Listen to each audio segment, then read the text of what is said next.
Swing and a high fly, belted. First pitch in the show. Báez homers. Look at that Cardinal dugout. Swing and a drive down the line. Did he do it again? That ball is gone. He's got 2 homers. Swing, drive, well hit right. Suzuki back. It's gone. It is gone. It is gone. 3 homers for Báez. Major League history at Wrigley Field. Let's get down to it on Monday. It's a Fast Lane on 101 ESPN with Andrew Marsh, Carey Davis, and Jamie Rivers. I'm Anthony Stalter. 203, your time check brought to you by Clarkson Jewelers, an officially licensed Rolex jeweler. You heard the calls from Chip Carey over the weekend from Wrigley Field on Cardinals TV. And anything I say about Joshua Báez's debut would be underselling it. Not enough. First player in Major League history to hit 3 home runs in 3 consecutive at-bats in his debut. We have never seen that before out of a rookie. It was an absolutely remarkable day. Fun backstory, too, with him having to borrow Blaze Jordan's cleats. Didn't have the right cleats. He borrowed them from Blaze Jordan because Blaze Jordan's like one of the only guys who had a size whatever shoe. And Blaze Jordan actually said, hey, man, those are your debut cleats. Keep them. Well, Joshua Báez can't even keep them because they're going to Cooperstown. So what an unbelievable story. He had, 30-some-odd family members there in the stands cheering him on. And he blasts 3 home runs at Wrigley Field. I personally feel like the craziest thing that came out of that whole thing was Chicago Cubs fans at Wrigley, as loud as they were cheering. And then they gave him a standing ovation when he finally hit one to center fielder was out. Yeah, left field, yeah. Or left field, sorry. And laser beam. They gave him a standing ovation. When's the last time you've seen a Cardinals player get a standing ovation in Chicago at Wrigley Field? I couldn't tell you. I'd say it's probably never. Yeah. I probably would guess Mark McGwire, maybe. Because they had Sammy Sosa in the race. But I'm sure they probably they're tip of the cap. Maybe. Those Chicago people. They're not as bad as you think. He's one of them. Hell, He's a Southsider. With him. Okay, Carey. It's different. But Carey, point proven. Okay. All right. Well, you know what? It's different on the South Side. But you weren't on the South Side, Anthony. I was. In spirit, he was. In spirit. No, you weren't. No, it's closer to the North Side. I was west. Northwest. I was southwest. Ish.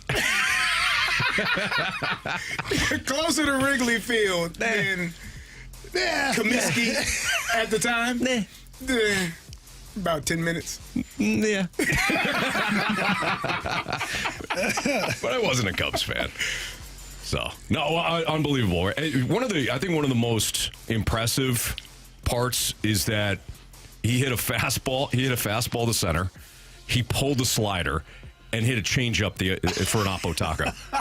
Like, it wasn't just mistake pitch after mistake pitch after mistake pitch. Hey, let's challenge the rookie with the fastball. He hit a fastball, he hit a slider, and he hit a changeup. 3 different parts of the ballpark. Unbelievable. And I heard BK and Ferrario talking about it, like, hey, what's been like the coolest moment of the season? Was it Jordan Walker's home run derby? Was it Báez on Saturday? No, it's Báez on Saturday. It's easily Báez. It's easy. That was electric. The entire internet was buzzing. So you say electric. My question to you guys: did Joshua Báez just re-energize the team and the fan base this season? Like, did he just put a lightning bolt up everybody's rear end? It certainly seems like it. I was going to say feels like it, but then on the heels of that would have been weird. Right. Yeah. So it seems like it. Okay. Yep. Yeah. Yep. Yeah. Rather not. Where the sun don't shine. Rather not. Thank you. Yeah. But yeah, we were talking about it a little bit earlier. It's just the fact that it feels like they could actually make a push now. And it extends the lineup. You've got to pitch differently to other guys in the batting order now because this mutant that they just called up, he just has to make contact and the ball goes. So I think if nothing else, it probably re-energized the Cardinals and their lineup, made them better, and certainly the fan base is buzzing. I think that when I looked at it, I automatically thought of Gladiator. Are you not entertained? And I hear, because we've had Cardinal fans, complaining, whining. Oh, this is terrible. Oh, goodness. This season is freaking fun. Like, every part of it, even the lulls are part of the experience. Like, you remember the Mike Vick experience, the ride, they were talking. It is that a different one. It was times when on the field. I certainly remember Mike something Vick experience. About that. Yeah, no, it was good times, man. It's a commercial about it. It's a commercial about it. Yeah, it's just an experience. It's been fun, and you've had so many rookies come up this season and have their first taste of Major League Baseball, and that is also fun. I think they said there's 9 guys that have come up this year for the first time as big leaguers. Jamie, you remember your first game. I remember my first game. Joshua Báez is the best first game in any sport in ever, Bob.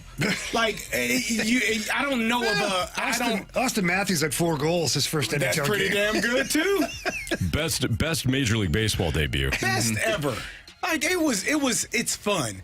And I just, are you not entertained the entire season? The team is still fighting for a playoff spot. If they make it, cool, awesome. If they don't, you still say, man, these young players had a hell of a season. And we still got 35 games left, some around there. Like, it's still a lot of time left. But this has been outstanding. You're seeing Jordan Walker have a breakout season. You're seeing Alec Burleson have a breakout season. J.J. Weatherholt got paid $150 million, $140 million. Like, Mason Wynn is well on his way to probably his second Gold Glove, because I think he's the best damn shortstop in the business. And fight me if you think otherwise. Talking to you, Anthony. I'm not going to fight you. I just want you to feel other, because he didn't want him on the top 10 list. You feel like you got to fight him for that? If he doesn't want him on the top 10 list, I'll stand up for Mason. Right here, right now. You want to go, brother? Yeah, but let's go. That's nothing to do with being upset. Anytime. Just because it's Monday. I wouldn't mind it, yeah. But it has been exciting to watch, man, this entire season. Báez had a great day. Like, all of these young players. You're watching Quinn Matthews having he gave up the home run, but he's pitching really well. Hunter Dobbins pitching his butt off. I know he's not a first-year player, but all of these young players having fun, showing themselves for what the future will be for the St. Louis Cardinals. If you're not excited, if you're not entertained, shame on you. I think right now the Cardinals are appointment TV. At least Joshua Báez is. He makes his debut on Saturday. I'm sitting at Cyberg's eating lunch. My buddy's got to go to a kid's birthday party. And I go, he's like, hey, we got to wrap this up. I got to go. I go, hey, chill out. We're going to watch this guy make his debut. He's gonna bat in the first inning. Mm-hmm. This team, the scoring runs in the first inning. He's not the only one that's swinging a hot bat. He's going to hit. First pitch, boom. So then we leave, and I sit in the car. I probably sat in the car for 15 minutes rewatching that video on Twitter for like at least 20 times. I was like, this is so cool. Went to a pool party. I get there. I timed it out perfectly to where he was up to bat as I pulled into my parking spot at the house. I sit there in my car. I had the radio on. I go, I got to watch this, though. So I pull up the app. Boom, home run. Unbelievable. Swimming in the pool.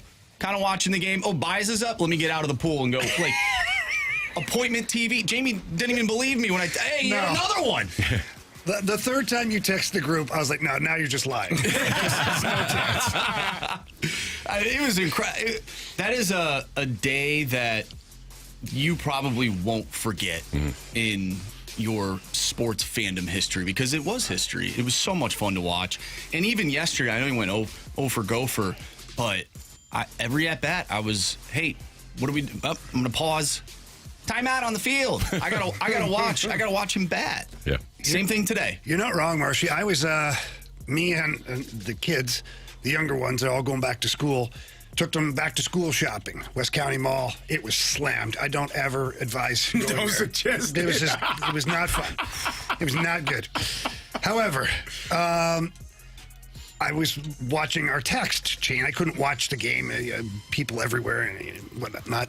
But then every time he hit a home run, and Marsha would text her, people in the stores were starting to buzz. Like, they're getting the tweets or the updates. Like, oh my. Everybody started talking. Around the entire mall, by the time we were gone, like 75% of the mall was buzzing about Báez. That's pretty wild. Yeah, I think he is completely re-energized this season. by what he did on Saturday. I'm sure everybody couldn't wait to watch the game yesterday. And then they win, and now we get 2 today. And the Cardinals right now up 2-1. And we'll see if this offense can carry over. That's a different conversation, whether or not the entire offense will be impacted here. And I think we should absolutely be amazed and in awe of what happened on Saturday without pretending to know what it means. We have no idea what this means for Báez individually, and we have no idea what this means for the Cardinals. But I think it's absurd to not just dive right back in after what Báez was able to do on Saturday. I think what he did against any team would have been amazing, but the fact that he did it against the Cubs at Wrigley Field was just awesome. I agree. And the Cardinals are playing meaningful baseball too, so I think that matters even more. It's just a really cool day. Really cool day. That's Andrew Marsh, Carey Davis, Jamie Rivers. I'm Anthony Stalter. It's the Fast Lane on 101 ESPN. Ohio State and Oregon headline the preseason AP poll. Carey's psyched about that. Might not be psyched about the rest of the top 10. That's next on 101 ESPN.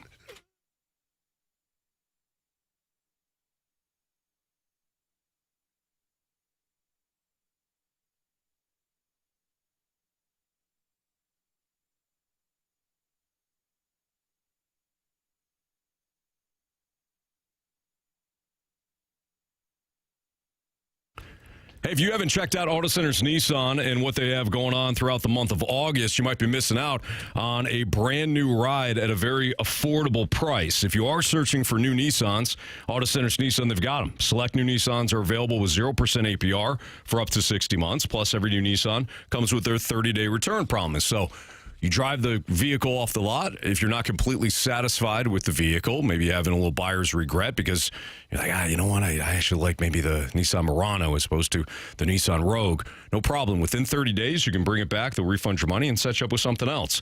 Select new and used vehicles this month at Auto Centers Nissan. Also qualify for no money down and no payments for up to 6 months. And before you go into the dealership out in Herculaneum, they're right off I-55 in Herculaneum, go to AutoCentersNissan.com, choose your vehicle, and then open the vehicle page. Look for the green Claim My Buyer's Bonus button. Hit that button, and you'll have an opportunity to unlock up to an additional $1,000 off the sales price. So check them out in Herculaneum and online. It's Auto Centers Nissan and AutoCentersNissan.com.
It's the Fast Lane on 101 ESPN with Andrew Marsh, Carey Davis, and Jamie Rivers. I'm Anthony Stalter. So the AP preseason poll for college football was released today.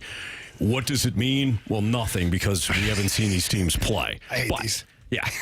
So let's just get that out of the way first. What does it mean? Absolutely nothing. Okay. Well, actually, that's not true, Anthony. From a football standpoint, it means nothing. Right. I get it.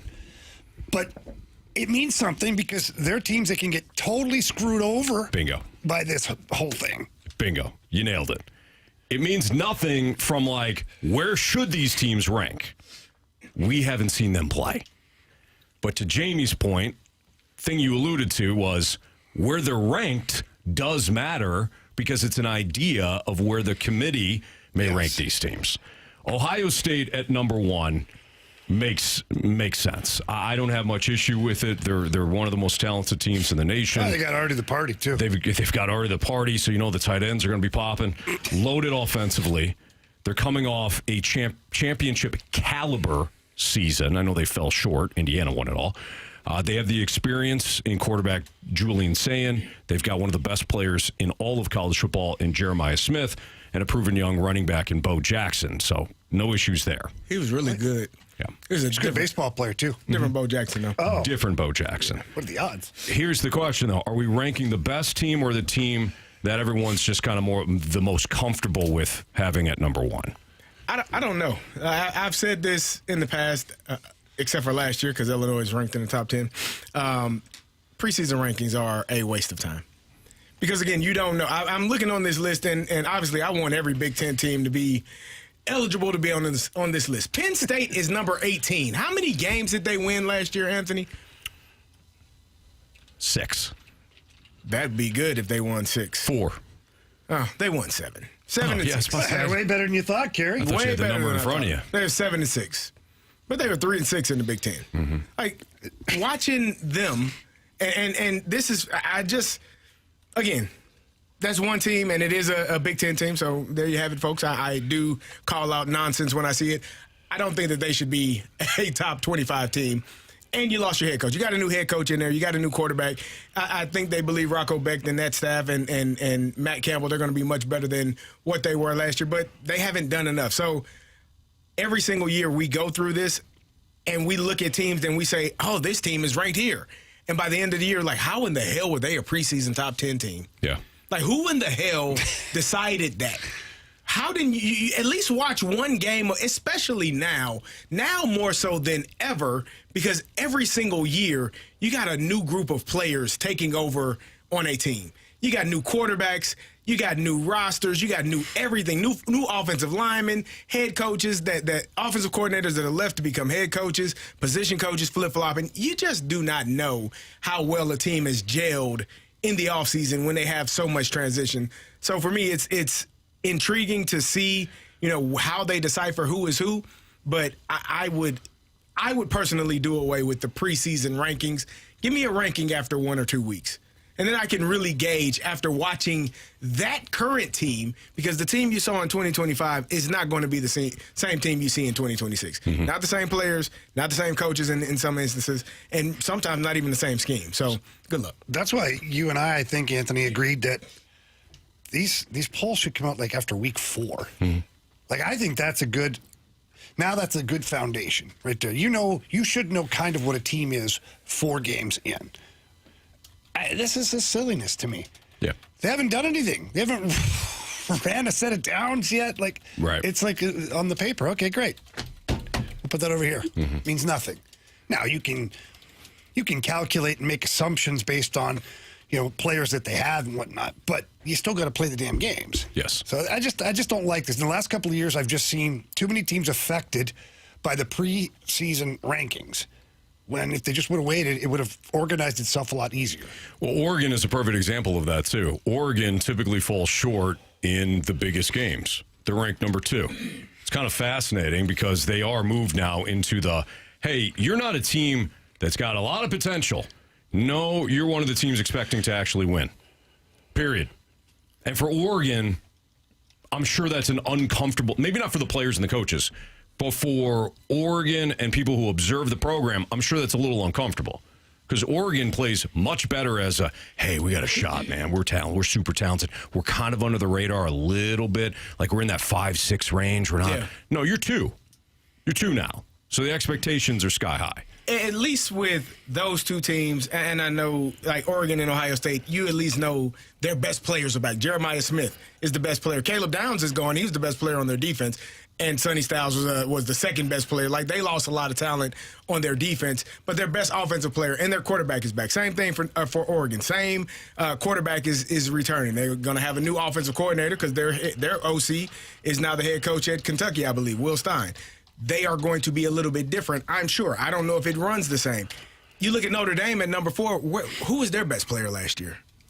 Jeremiah Love, who is a high He's high returning. He's back. No. He's with the Cardinals. In fact, he's dealing with a high, drafted in the fourth overall, right? Yeah, he's dealing with a high ankle sprain. Yeah, he's not playing for Notre Dame, though. No, sir. So you don't. The best player on that team is not returning, and their receiver, their other running back, is not there either. So again, these teams are going to be different.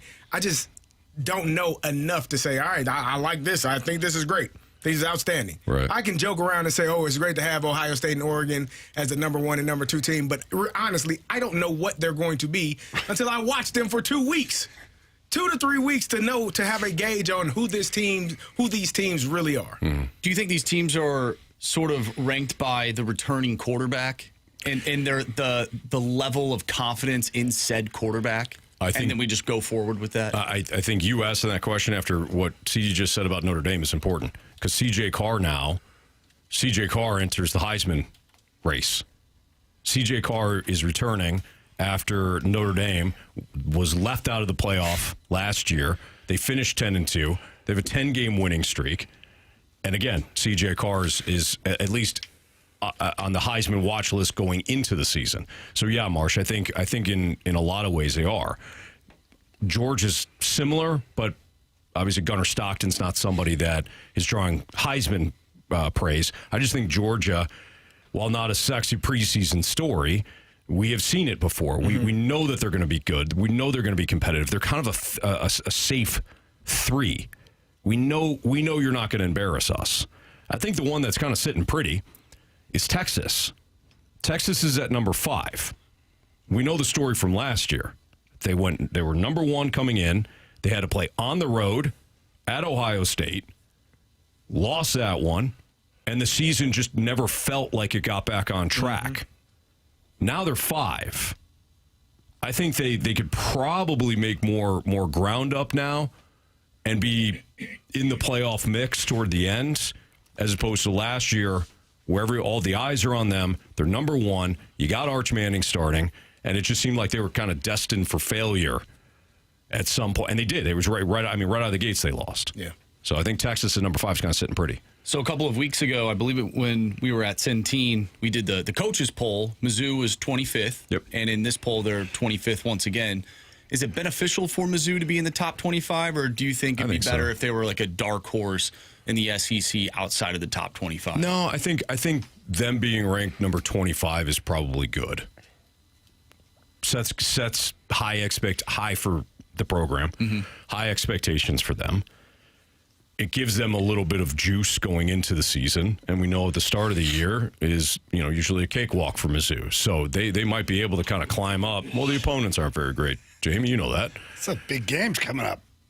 And climb maybe because the top 25 teams are gonna fall early on. So Mizzou can kind of start climbing up the rankings early. Yeah, sure. They're at Kansas, Anthony. Yeah. Well, that's the one big one that. Here he goes. It doesn't get any bigger than that. I learned my lesson last year. That's the exception to the rule, Jamie. I do want to get Carey's thoughts on this before we close this out. SEC. Yeah.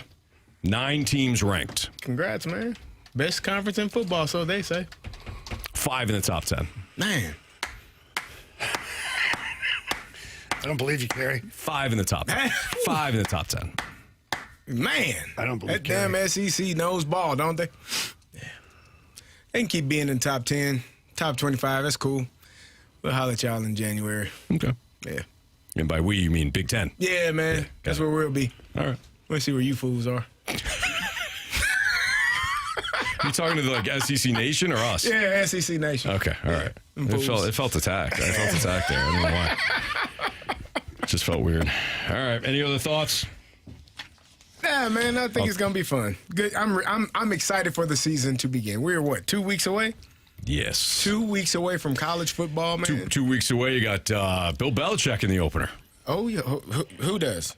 You do? TCU. Oh. I thought you were Like talking about we as college football did. Why do we have him as the opener? Because That's the first game. Are they week 0? I believe so. I think They're that's the first game of the year? That's their first. I think they're the first game of the year. Oh man. There's a lot of great luck to those matchups guys. throughout the year in college football, like banger after banger. Yeah, you're going to get some banger. good games this year. It's going to be fun. They're week 1, so maybe not. Hold on. Let me see here real quick. Let me look at these. Oh no, they're week 0. I guess So they're not. No, that's week 1. Is They're there a week 0? 1. There's always a week 0. I don't know why they do that. I don't see it. August 29th is the first game. No, yeah. No, there's not. It's just week 1. I guess they got rid of week 0, huh? Yeah, North Carolina TCU, 11 a.m. First game of the year. First game of the year. Dublin, Ireland. Yes. Good luck to those guys, man. You guys got TCU in that one? Yeah, hell yeah. Don't have to see how the teams play, do you? I don't need to see that. Yeah, no, I'm with you. All right, can this Cardinal offense become good enough to matter? I'll explain what I mean next on 101 ESPN.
101 ESPN Sports Center.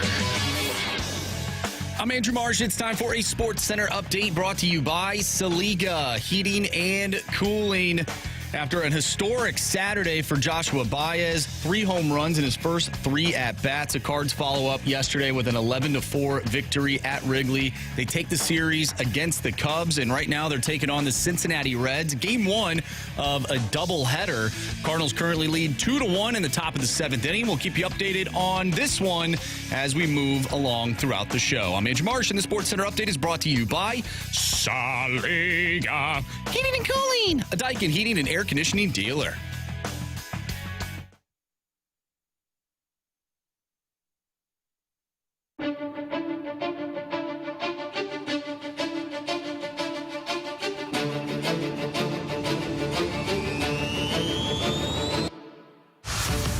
It's a fast lane on 101 ESPN. The Cardinals are up 2-1 right now, top of the 7th in Cincinnati, where they're playing a day-night doubleheader. Hopefully they can pick up a win here and keep this one rolling. That would be the 3rd straight for the Cardinals if they can hold on.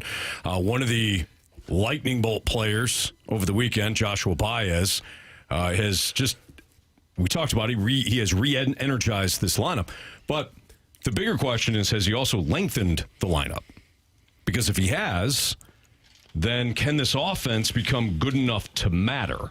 And I think that, from a big picture standpoint, is the biggest question coming off of the power display that Báez had on Saturday. Is this simply a Cardinals team that's capable of having a big game or big series offensively, or can they be what they were at the start of the year, which is a component of the game that can carry the Cardinals? Yeah. I think it can be what they were at the start of the season. I mean, look at the way Burleson's hitting right now. Man. Walker, he's found his groove again. Weatherholt, the numbers fluctuate a little bit, but they've been pretty consistent. And I said this in the office earlier to you guys. Having Báez behind Walker in the lineup, the last game against Chicago, that affected the Cubs. Because the one pitcher got himself in a jam against Jordan Walker, and instead of just walking him to get to the next guy, you're sitting there as a pitcher, and if I walk Jordan Walker and then I got this Báez kid, he takes me yard. That's two runs now. Yeah. So he pitched. He had to try and pitch a strike. He did, and Walker knocked the snot out of it and put it out of the park. So it put pressure on him. So it's still early. We'll see how much this plays into things as we go down the stretch, how Báez continues to develop. He hasn't had a hit since those home runs, so we are seeing some of the growth that is left to be done. But if he's on his game, just his presence right now changes things. Yeah, I think so. I think it is. It's obviously a good thing. The way that I think we've talked about the 1 through 4 hitters, and we've been kind of waiting on that 5th guy. We know Mason Wynn is going to be the 6th. It does lengthen your lineup, and quiet as kept, I think Blaze Jordan is actually starting to figure some things out as well. He's batting .255. I think he's leading. He had another triple today. I don't think he's the fastest person on the roster, but I think he's leading the team in triples. He's figuring some things out at the plate. You saw Jimmy Crooks have a double yesterday as well. The younger players are figuring things out, and that also helps add length to the lineup. So, yeah, I think that if you have protection for Jordan Walker, like you just talked about, Jamie, and the way that Alec Burleson is hitting, he's going to get good pitches. He's more than likely going to be on base, which means you're going to have to try to figure out a way to get Jordan Walker out. And if you try to walk around him or pitch around him, you got Báez behind him. I think it does a great job for where this team is and where they're headed for the rest of the season and for the future. You guys think there's any correlation to moving off of Lars Nootbaar, who at the tail end of his time here in St. Louis was not hitting that well? It started off really well when he got healthy and took on, they play the Reds, ironically. But then he sort of tailed off, and there wasn't any real protection for Jordan Walker. We saw Jordan Walker kind of struggle out of the gates after the All-Star break. I wonder if there's a correlation there where you have a guy in left field now who just can absolutely swing the stick. Mm-hmm. Jamie, you mentioned he hasn't gotten a hit since, but every at-bat, he's crushing the ball. They're loud at-bats. The last one, he hit a rope down third base and was robbed of a base hit, probably a double if that squeaks by. Yep. He is just a presence there. So even if he's not actually getting those hits, to your point, Jordan Walker will be seeing better pitches. I know he's hitting first today. He's leading off, but, typically he'll probably be in that fifth spot. Yeah, did you guys, anybody find that weird? That he's leading off? He doesn't, to me, I don't think Báez profiles as a leadoff. He definitely doesn't profile as a leadoff hitter, no. I thought maybe the two-hole. So my guess is since Báez comes up, you want to get him as many ABs as humanly possible, and Weatherholt had the day off today, so you put Báez there. But no, Jamie, you're absolutely right. He's not. He doesn't profile that way. You probably want him in that fifth spot. Yeah, I didn't think that. Personally, I didn't feel like that benefits Báez. No. Outside of, again, he has the opportunity to see more at-bats than anybody in the lineup, provided, of course. It's not like 2 or 3. He's going to be screwed over. Right. No. But you're also moving a guy that is used to hitting 2 out of that spot. Yeah. I don't know. It probably does. It probably doesn't matter, or matters less than what we think. But that would be my guess. You don't want to move somebody that is typically hitting 2, 3, or 4. You also want to get him more at-bats. Weatherholt's off. Put him at first. So... but I'm with you guys. I think there is a lot to love about this Cardinals offense again. If, of course, Báez continues to be a threat. Now, he doesn't have to hit a home run every time, but like you guys are saying, he's making loud contact. Even his outs are exciting, and I think that's all that matters. Yeah. All he has to be is a threat for pitchers to change things, for strategies to be different. And if he's a threat, like strikeouts are one thing, I get it, and he's got a high strikeout rate down in the minors, but so far he's at least making contact. It keeps the pitchers, keeps the teams on their heels a little bit. Definitely. That's really all he needs to do. Now, when you ask this question, I'm assuming you are specifically talking about for the rest of the season and not for the future. Correct. Okay. Yeah. I think what the Cardinals are doing now is it's fun. We always talk about, did you answer the U Up text from the Cardinals? Like, I feel like everybody has after this weekend. Like, how can you not sit there and feel confident about where this group is right now? They're playing good baseball. They're fun to watch again. And let's just see what happens. Who knows? Who knows what happens? Marsh was sitting in his car watching the Báez at bats. 15 minutes. 15 to 20 minutes. And the same video. Sent the Cardinals a text saying, hey, let me know when you get home. Let me know when you get home. I don't care how late you are. Yeah. Just let me know. Don't worry. I'll be up. Let me know when you're home. I think that, like, realistically, looking at what this season has been, Alec Burleson is leading the major leagues in RBI. And Jordan Walker is fourth, tied for fourth, right with Yordan Alvarez, who's probably the league MVP in the AL. Definitely. Jordan Walker is Alec Burleson in hits in Major League Baseball. Alec Burleson is 5th, and Jordan Walker is 9th. Like, that's your 3 and 4 hitter, however, lefty, righty, whoever's pitching. Yeah. That's your 3 and 4 hitter. They are top 10 in hits and RBI in all of Major League Baseball. If you can add, and we know that Ivan Herrera is always on base, whether he's getting a hit, getting hit by a pitch, or walking, he finds a way to get on base. J.J. Weatherholt does as well. Like, you're figuring some things out to put yourself in a position. When you're talking about the offense, those two guys playing at the level that they are playing at, and then if you add a Báez who does have the pop, who maybe he swings and misses some, but when he runs into it, he definitely runs into it. You're putting yourself in a position to be a really good baseball team at the plate. No, there's no question about it. All right, it's Fastlane on 101 at ESPN. Are Joel Hofer and Jordan Binnington the foundation for a successful Blues season? We'll dive into that next on 101 ESPN.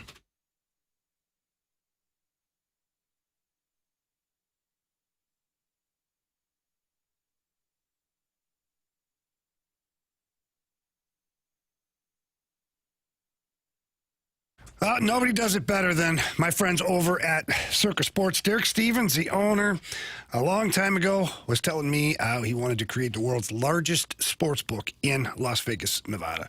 He did so at the Circa Casino, and now he's done it by putting it in the palm of your hand as well. That's right. The Circa Sports betting app is available. Check it out on the App Store or the Google Play Store. It's the white logo for the state of Missouri. Download that, sign up, and you're ready to go. And while you're on there, please take a look at all of the player props that are available. So many great props every single day. They've got, the parlays are simple as well. And one thing about Circa Sports is they have the best odds of any app that is out there.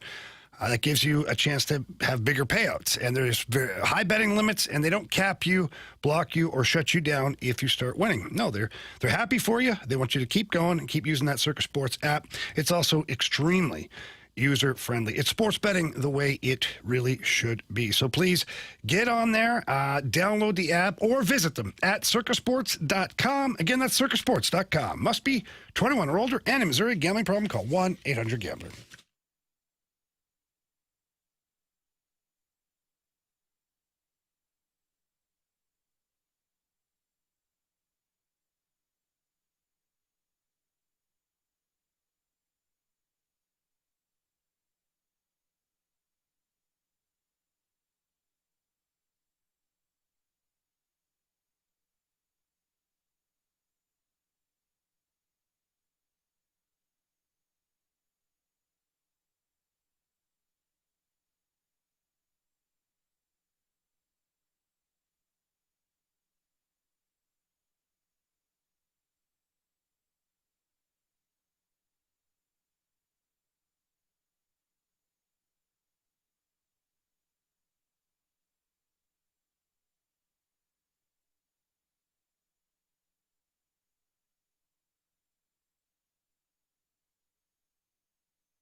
NHL media tweeted out the top 10 goalies in the NHL.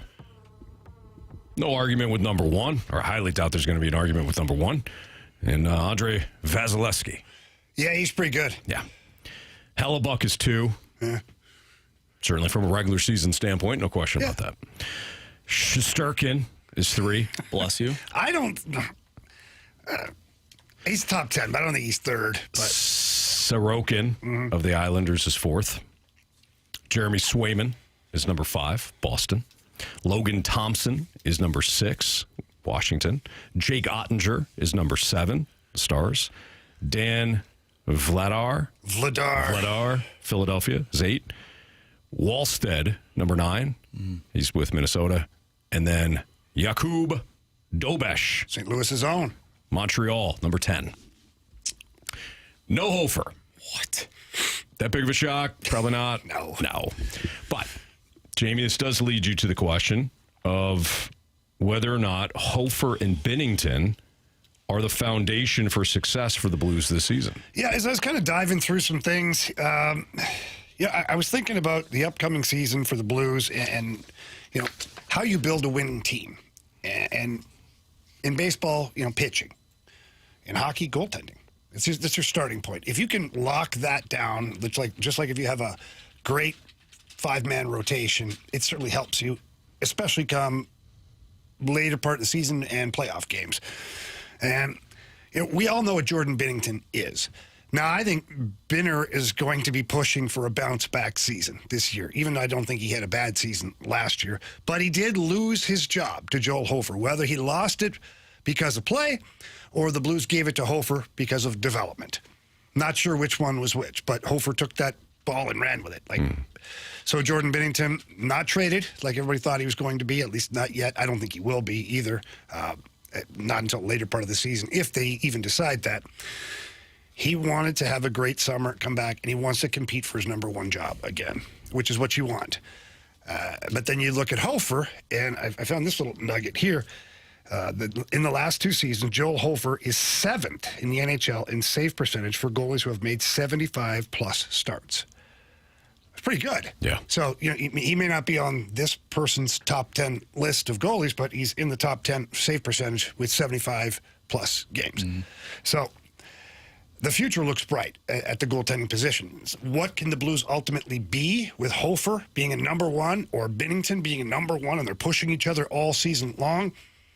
You match that up with a solid defensive core, and I think you have a team that's winning more games than losing games. Right. And you have your team locked up in a position of need that around the NHL, how many teams are starving for a number one goalie? Mm-hmm. And the Blues technically have 2. So you've put yourself in a pretty good spot. Yeah. Do you think defense, though, so the question is, are they the foundation? The guys in front of them, could you make the argument that things should start with them? Well, if the goalies can't make the save, it doesn't matter how good you are defensively. Fair enough. We saw that a couple of years ago for the Blues where they're giving up very few shots on net and the puck was finding the back of the net. Absolutely. But I'm looking at it from the standpoint of these guys are going to bring their best game and we can't leave them out hanging to, or, leave them out to dry. No, but when you look at, when I look at the roster for the Blues right now, the defensive core, never mind. It looks a lot better than it did at the beginning of last season. Yeah, when you're sitting there splitting hairs about who's going to play with who. Will Broberg be with Parayko? Will Broberg Mayu? Will Mayu be with Fowler? You've got Brandon Carlo. Your penalty kill is going to be much better as well. That's been an area of concern for the Blues. Special teams overall has been an area of concern in the last couple seasons. Your penalty kill is going to be much better.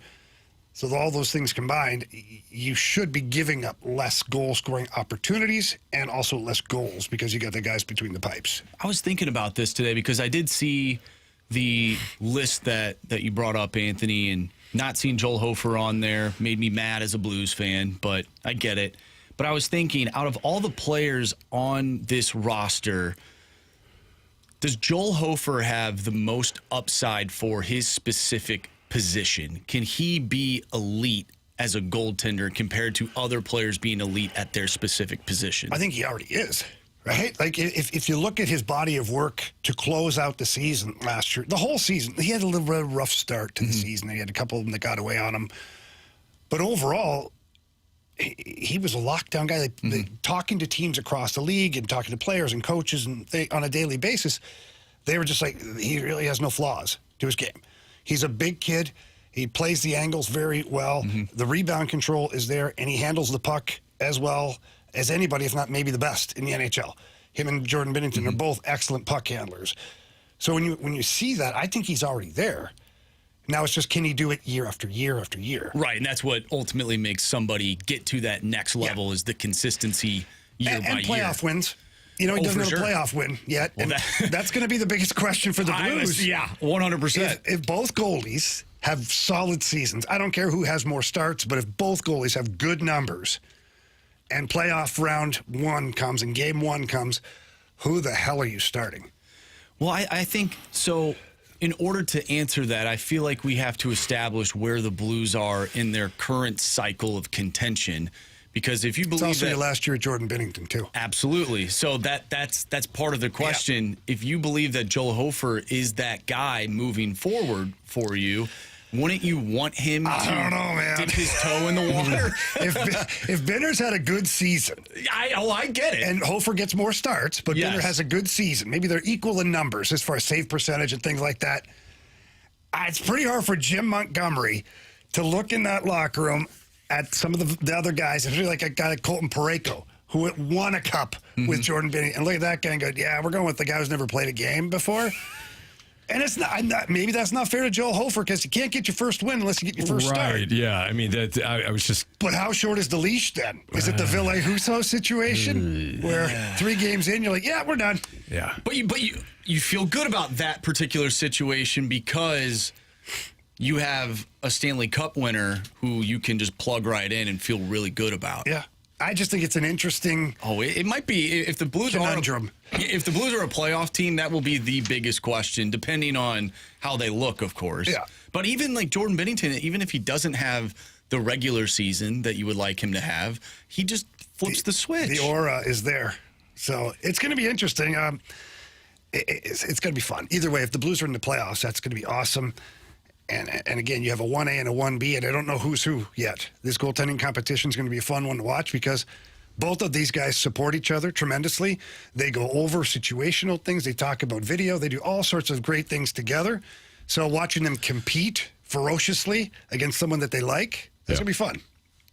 For the future, would it be disappointing if Binnington had the better year than Hofer? Are you almost hoping Like that how much better, though? Like if it's like just slightly, like you don't care. If it's It would where, have to if be it's where Hofer's significantly terrible and you better. can't play him, and Binnington's getting 28 of the last 30 starts, then that's a little disappointing. you'd be a little worried, I think. But I don't see that happening. I don't either. Hofer's he's so calm and cool. Like he's cocky, but like not like outgoing cocky. He just the way he carries himself and the way he gets he's just loosey goosey. He's not like one of those stereotypical like crazy goalies. Yeah. All right, Bitsy, Fastlane on 101 ESPN. By the way, we have your chance to win a free 4-pack of tickets to this year's Blues and Brews on Friday evening, September 18th at the Anheuser-Busch Brewery. Get fired up for the Blues season at this outdoor street party featuring live music from the Bobby Ford Band and Matt Jordan. Plus, appearances by Blues players, food trucks, on-stage festivities, and more. Tickets are on sale for the Blues and Brews, presented by Michelob Ultra, 101 ESPN, and Scott Lee Heating Company. Find all the details in your shot to score free tickets right now at 101ESPN.com or via your 101 ESPN mobile app. Are we underestimating the next dynasty in the NFL? That's next on 101 ESPN.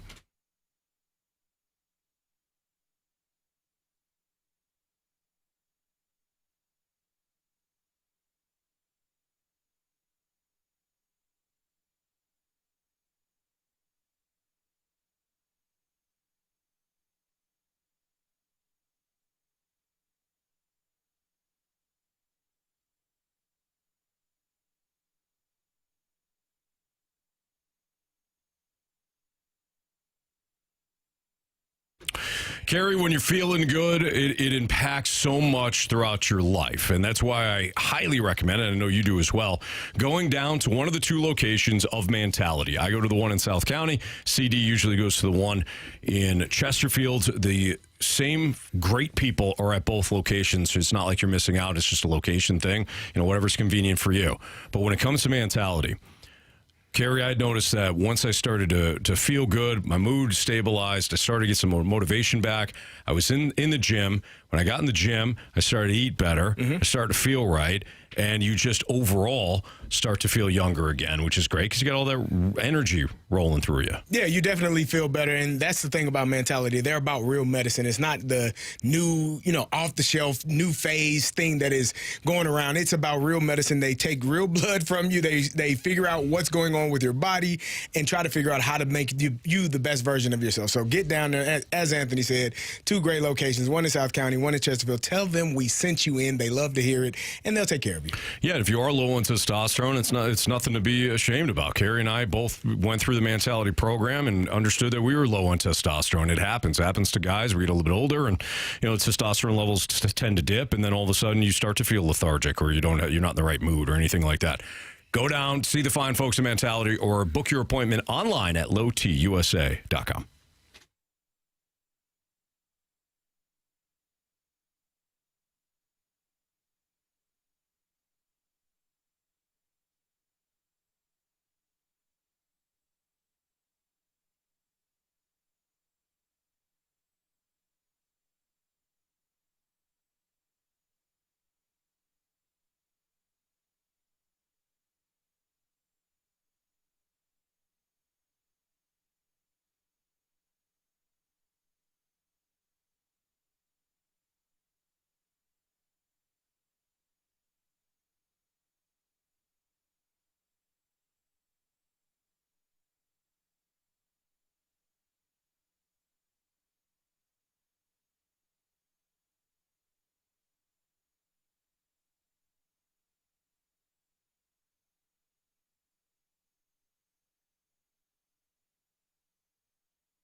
With Andrew Marsh, Carey Davis, and Jamie Rivers, I'm Anthony Stalter. It's the Fast Lane on 101 at ESPN. ESPN.com put out their NFL Future Power Rankings for the 2027-29 season. So, like, the exercise was all about seeing over the next 3 years who's best set up for success. And the team that just won it all, the Seattle Seahawks, are the team that's number one. And reason for the hope, the league has been looking for a young defensive counterstrike to the ascent of offensive masterminds Sean McVay and Kyle Shanahan, and that's what the Seahawks have finally found in coach Mike Macdonald. He has a stellar track record of defensive player development and the emergence of wide receiver Jackson Smith-Njigba, offensive tackle Charles Cross, and quarterback Sam Darnold sets a high floor in Seattle for years to come.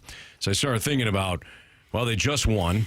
And if they're set up, and this is just one website's opinion, but if they are set up best for, the foreseeable future, at least for the next 3 years, are we sleeping on a potential dynasty here? And are we sleeping on a dynasty because of who the quarterback is? Yeah, I think that's it right there. The latter. That's the first thing I thought of is not trying to disrespect Sam Darnold because he's strung together a couple of pretty good seasons here now, and he's a Super Bowl champion. So cannot take that away from him. However, I still feel like I'm going to need to see more. Mm-hmm. Like, I don't know.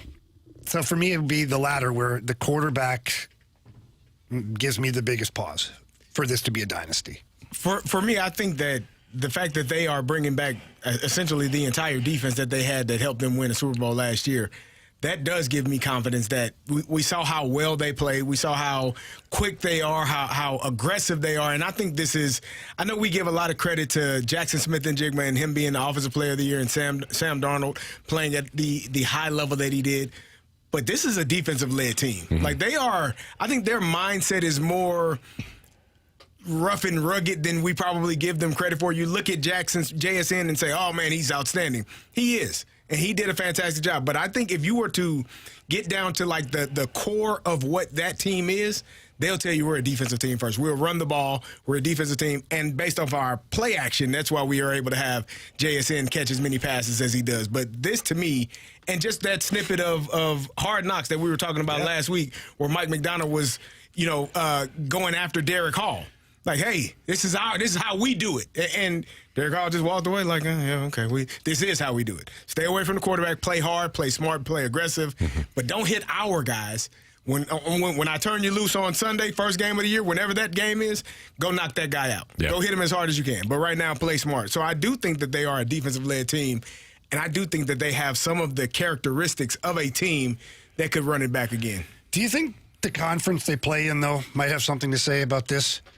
Because the division they play in, they've got a couple of good teams right there. In the conference, if you dive into there's a lot of good teams in the NFC. There's a lot to grow. The Cowboys are looking good. We're going to talk about the Cowboys again. They've made some moves in the offseason.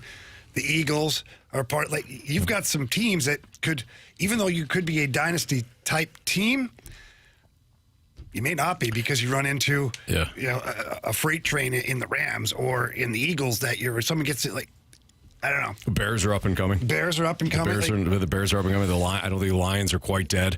I don't think they're dead at all. Packers have been a team that has at least been very competitive. Like, it certainly does. Could be a dynasty team, except the Eagles won what? They won the one Super Bowl. Could have. I don't want to say should have. Could have easily won the other one against Kansas City.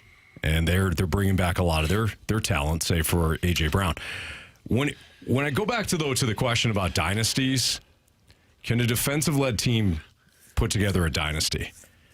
Because somewhat ironically, the last team that I thought had an opportunity to put together a dynasty that was more defensive-led was the same Seahawks franchise, the one that should have won 2 Super Bowls, but that still wouldn't have qualified for a dynasty. And then you started paying all the guys that got you there, rightfully so. Mm-hmm. Richard Sherman got a deal. Bobby Wagner got a deal. Earl Thomas got a deal. Eventually you paid the quarterback and Russell Wilson, and things started to fracture. I'm not saying it's only because of the salary cap and only because you paid those guys, because as we know, there was issues within the locker room because of Russell Wilson mostly. But a defensive-led team, I don't know if you can win. I don't know if you can become a dynasty. Well, When was the last defensive-led team How good that was became a that dynasty? Ravens group? They were incredible. They weren't a and won dynasty, once. though. No, but They were incredible and won once. I'm trying to think of The Bears in '85, defensive- incredible, won once. Okay, what are the dynasties in the last? I mean, you got the 49ers dynasty, you got the Cowboys, Yep. the Patriots. Twice. Yep. If you consider the Chiefs, Yes. Oh, yeah. yeah, Because they've won three. They won 3 and 5 years, or 3 and 6 years, something like that. They won in 19. Mm-hmm. They won in. They lost in They lost in 20. They won 2 in a row. yeah. And then rattled off 2 in a Yeah. row. Yeah. So I think that's 3 and 5, right? yeah. I So think they're a dynasty. I guess you. I'm not you saying may be right. I'm not saying No, a bad. you're right, I'm not Anthony. saying a bad All defense because like dynasties- that Cowboys team, the Cowboys in the '90s had They a had stacked that, defense correct. too. But I'm talking about a defensive-led team winning a Yeah, I dynasty. think it's more than likely been like a one-off. Like you think about the Tampa Bay Buccaneers when they won it, that was a defensive-led team. You talked about the Ravens when they won it, defensive-led team. Hell, our Steelers team in 2008 was don't make no mistake about it, ran defense. Damn defense was one of the best defenses in NFL history. Top, up there like number 2, number 3 in all time. So, yeah, I do think that it's going to be – it's hard to be a team that can continue to do it if you're defensively led. You get 11 guys. Somebody gets hurt. It's easier, obviously, to have the franchise quarterback to have a dynasty. Yeah. It just popped in my head. I don't know. Yeah. I don't think you're wrong. it's no secret you need both, right? So you look at we'll go to the previous dynasties, at least within the 21st century, Patriots and Chiefs. Mm-hmm. The one thing that those two teams had was a consistent play caller. We had Josh McDaniels with the Patriots, and you had Andy Reid with the Chiefs.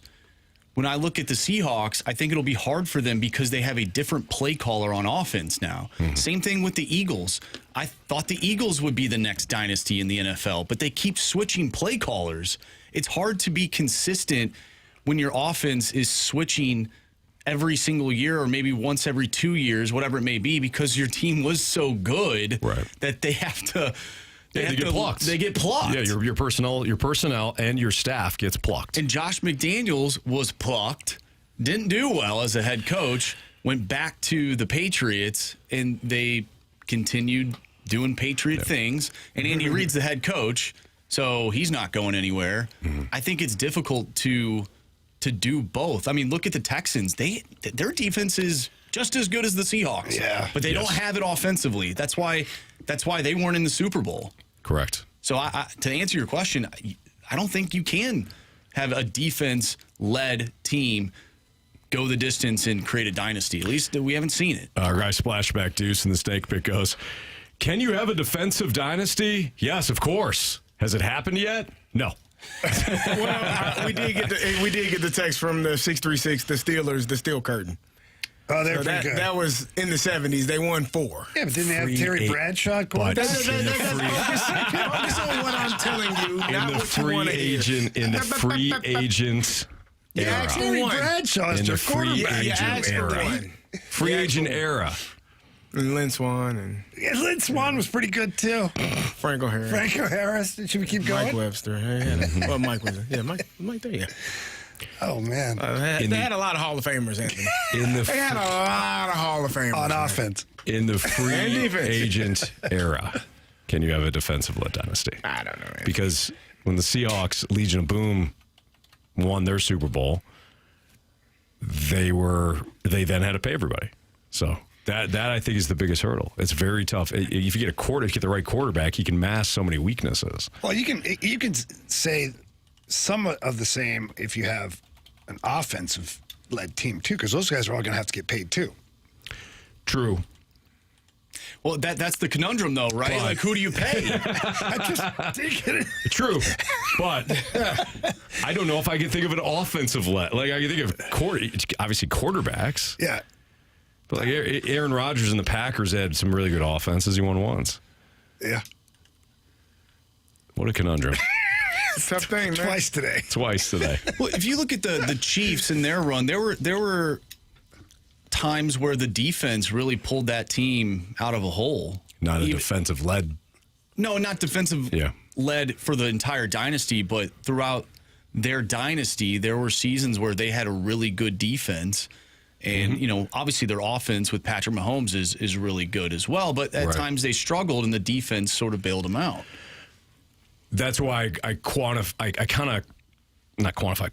this as saying you can have a really good defense. You should have I don't know any Super Bowl winners that had a horrible defense.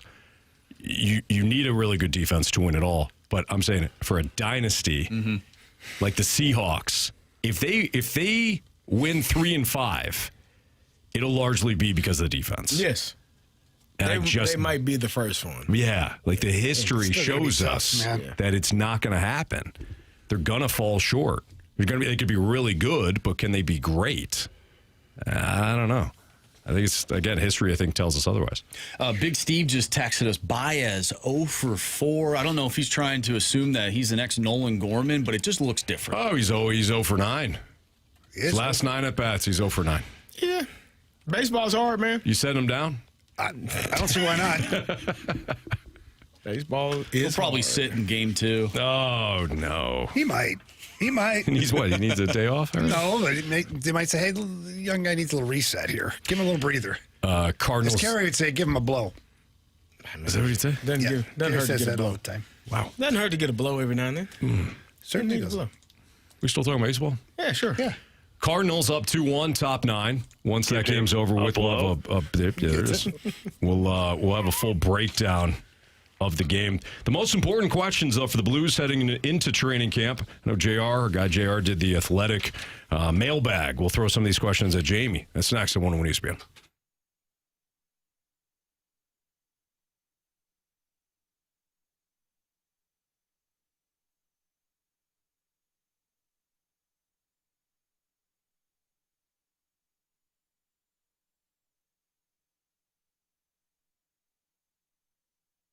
Well, we all know that selling your home is a big deal and it can be stressful. I've been telling all of you about Gloria Liu. She is the best in the business, the one I recommend. Gloria Liu with your home sold guaranteed realty. Look, Gloria sells homes faster and for more than the average agent. She also has the buyers in waiting list. And for those who don't know what that is there people that are already pre-qualified to purchase a home. Now, as soon as Gloria Liu lists your home for whatever the price is, there's a number of people that already get to see it immediately. And that usually helps you get the most money for your home.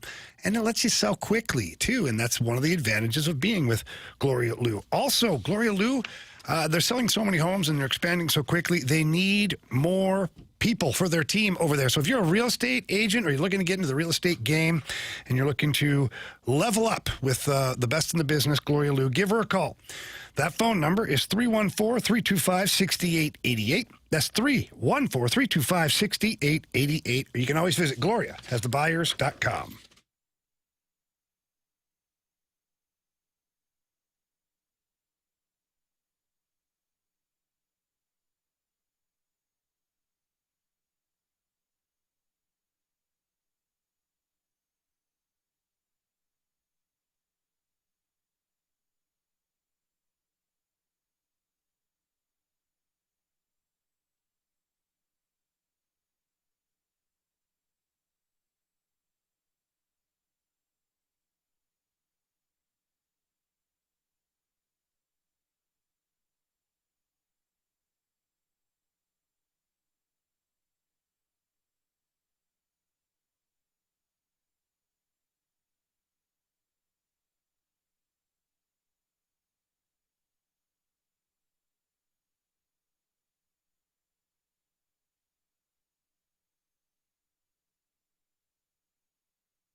It's Fastlane on 101 ESPN with Andrew Marsh and Carey Davis. I'm Anthony Stalter. So our guy, Jeremy Rutherford of The Athletic, put together an article in which he answers some training camp questions from fans. And I thought, well, why don't we throw it out to the group?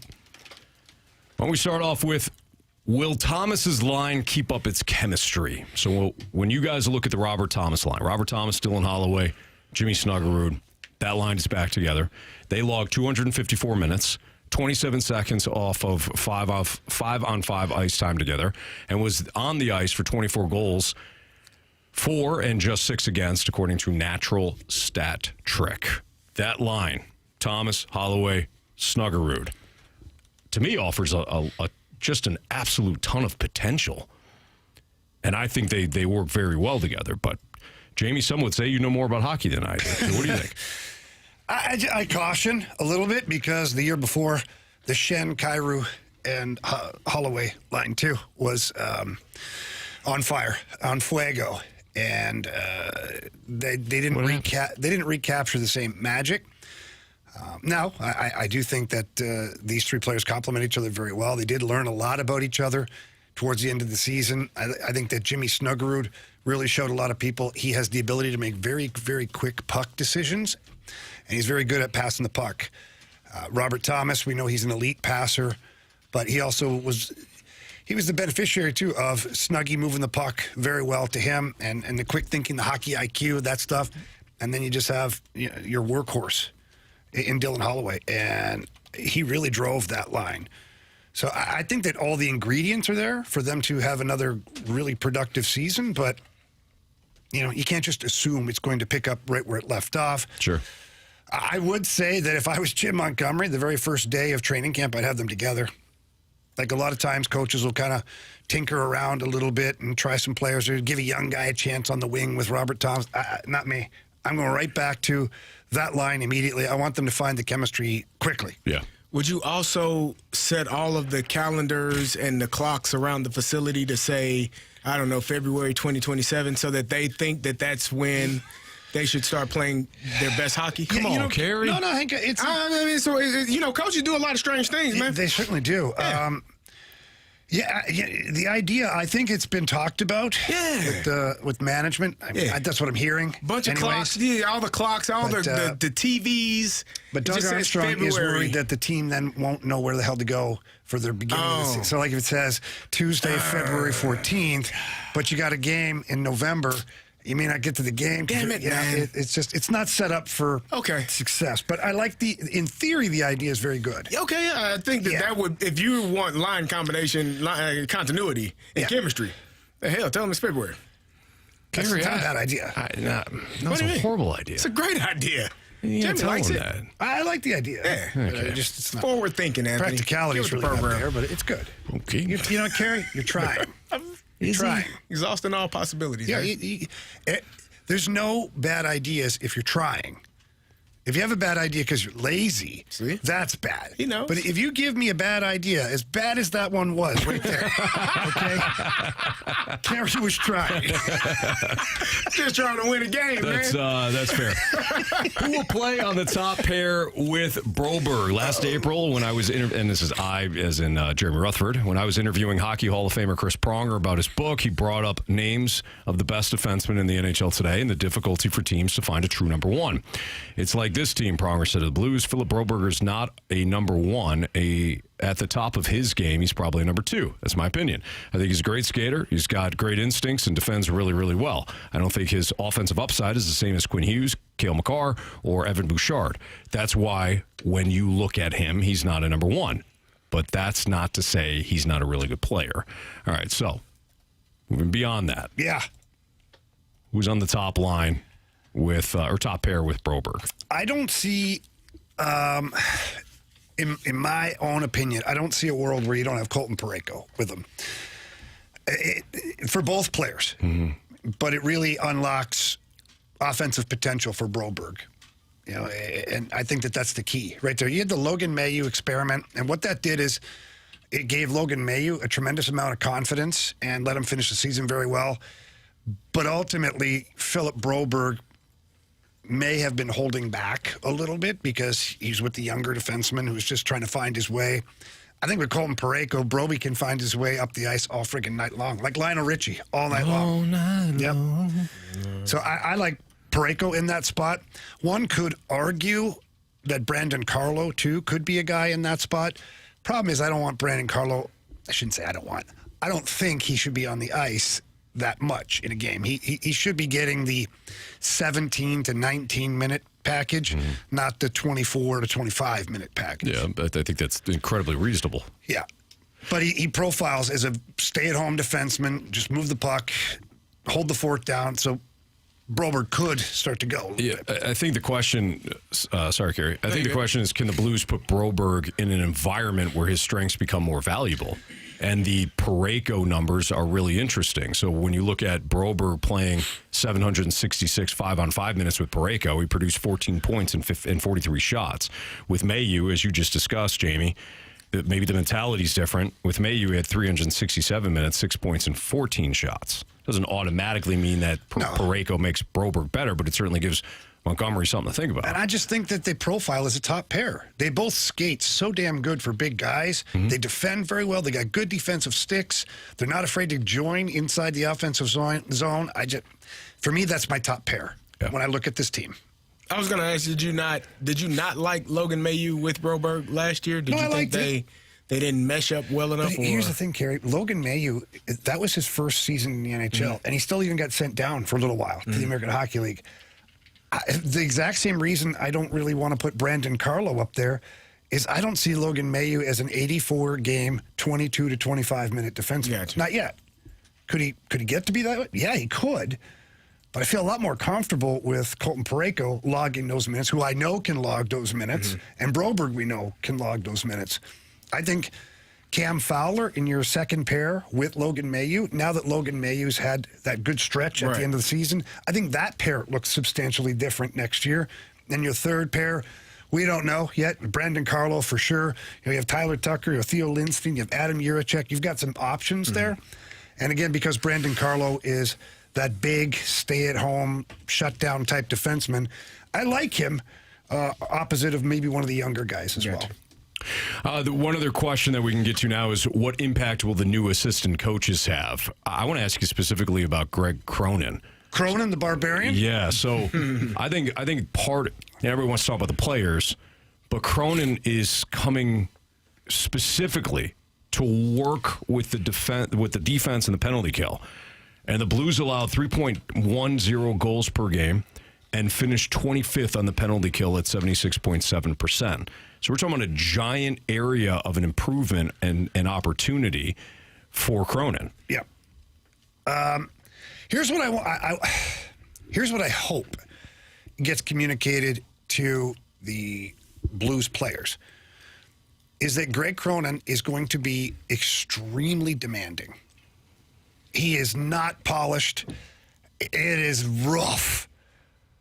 But he's only that way because he cares tremendously. He wants to win. He wants the best. He wants the most out of every player. He was my assistant coach when I played for the Islanders. And him and I almost got into a fist fight at least 4 times that year. But we have tremendous respect for each other. We just talked not too long ago, a couple weeks ago. We were talking again, laughing about some of those old times. And he pushed me. He pushed me to be better, to play more physical, to be nastier, to do all the things that he thought I could be. And then he said, you end up being fearless. He's like, every game, whether it was blocking shots or he's like, I knew we could put you out there against anybody. So if the players realize that he's not just being an a-hole to them, that there's a bigger picture, and they can't get their butt hurt either. You gotta be like, you know what? If he's yelling at me or telling me something, it's because I am failing. So if the players can get through that, he will be a tremendous help for them. Yeah. I feel like that's been one of the things that we've sort of circled over the last few years as sort of a mentality with this team. And we heard Jim Montgomery say something at the end of the year about when he sort of got on the team and he felt as if maybe it was a moment where they sort of just didn't bring the best out of them. They didn't respond the way he wanted They did not them to. Exactly. They didn't respond the way that he wanted them to. Personally, as a fan, I want my players to to be hard-nosed players where they can take that constructive criticism. Otherwise, I don't want you on my team. This is hockey. Yeah. I agree. And look, I don't know if. Do you think you could weed some players out? Is that something that maybe they're Well, I think looking you already at? have. Well, I mean, haven't you? yeah. Exactly. So we'll see. You have different mentalities coming in too. McMichael's a pretty tough guy, like solid. McTavish is a solid dude. Like you, by adding two, you can start to eliminate some of the problem because the attitude of the group overall can change. Because your percentage of players that are a little more gritty, as far as the verbal side of it, that can handle the criticism, you're an outlier now if you can't. Whereas before you could find companions in the he's mean to me club. And you start to develop cliques in that way, I'm assuming. You can, and that's the job of the coaching staff and the leaders of the team to make sure that doesn't happen. I'm not saying that the Blues did that by any means, but just in general, that when you have two separate ideas, something like that could happen, which will affect you on the ice. Yeah, and let's just look. I love Monty was talking earlier today, but that was Monty's perception of what may have happened. So he doesn't know for sure, and the players certainly didn't come out and talk about it. And in fact, a couple of them did and said that they didn't feel like that was the case. But this is going to be a new staff. And Vinny Prospel, we haven't talked about him at all either on the offensive side. Very smart, gifted player, high hockey IQ, very demanding too. He's got that Czech personality to him, a little bit abrasive, where it's just and his English is good. But, it's straight to the point. Like the Russian language itself is very to the point. There's no fluff in there. Yeah. And the Czech language is like that too. So he has that very direct, that was terrible. It won't be like, hey man, I think no, that was terrible. Yeah. What were you thinking? He's that kind of guy. And I wasn't thinking, Coach, actually. Yeah, I've said that before. Yeah. I said that. What the hell were you thinking? I really don't think I was thinking at all. Yeah. Really. I don't know why. So me? Coach looks to you like, what do you say now? This damn body. What do you say now? He's not thinking out there. Yeah. Get rid of this guy. See ya. Again. All right, it's Fast and on 101 ESPN again. Again. Get rid of him. Cardinals have won 3 straight. Pick up 2-1 win over the Reds. Look at us. Wasn't a Picasso offensively. Didn't need to be, though. It's because their pitching and the bullpen was outstanding. We'll get into it next on 101 ESPN.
101 ESPN Sports Center.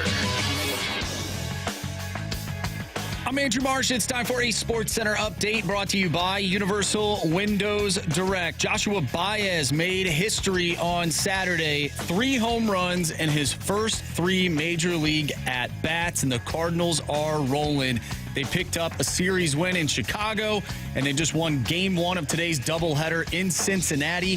2-1 the final. We'll break this game down next right here in the Fast Lane. I'm Andrew Marsh, and this Sports Center update is brought to you by Universal Windows Direct. You'll be saying, I love my windows.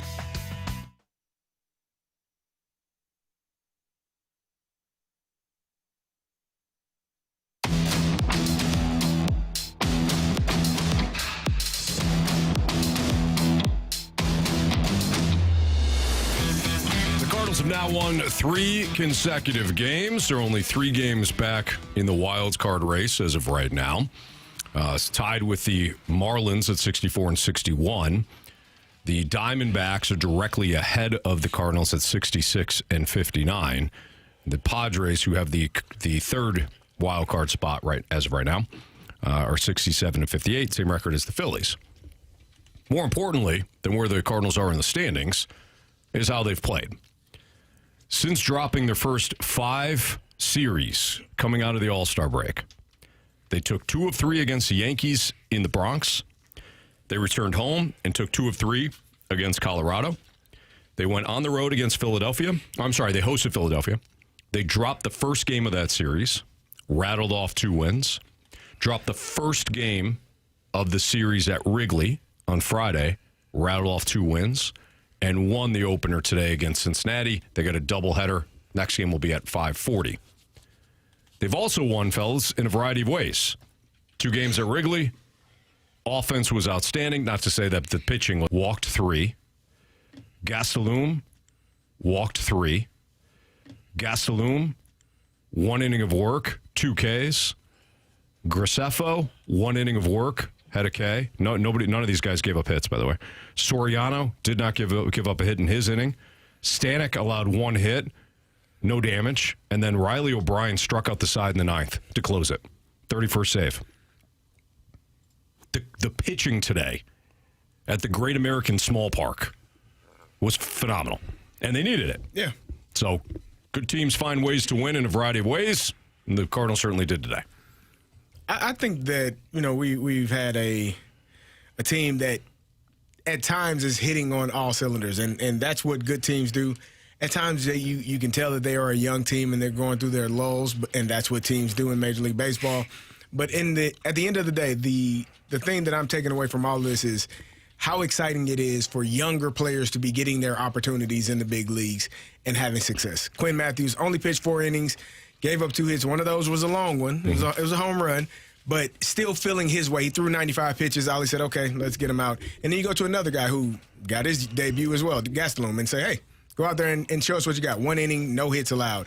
Again, you're seeing players have success as young players, and that does nothing but build confidence for the future. And it should have St. Louis Cardinal fans extremely excited to watch what this team is going to be for the rest of this season and going into next year or 2028. They're playing winning baseball. They're finding ways to win, and that's all that matters. And whether it's the Báez, making the offense more dangerous, whether it's just the electricity following that whole game, the consistency of Jordan Walker, Alec Burleson. I don't think you can pinpoint just one thing, because when they're winning these baseball games, it's something different. Or it's a different player. Yeah.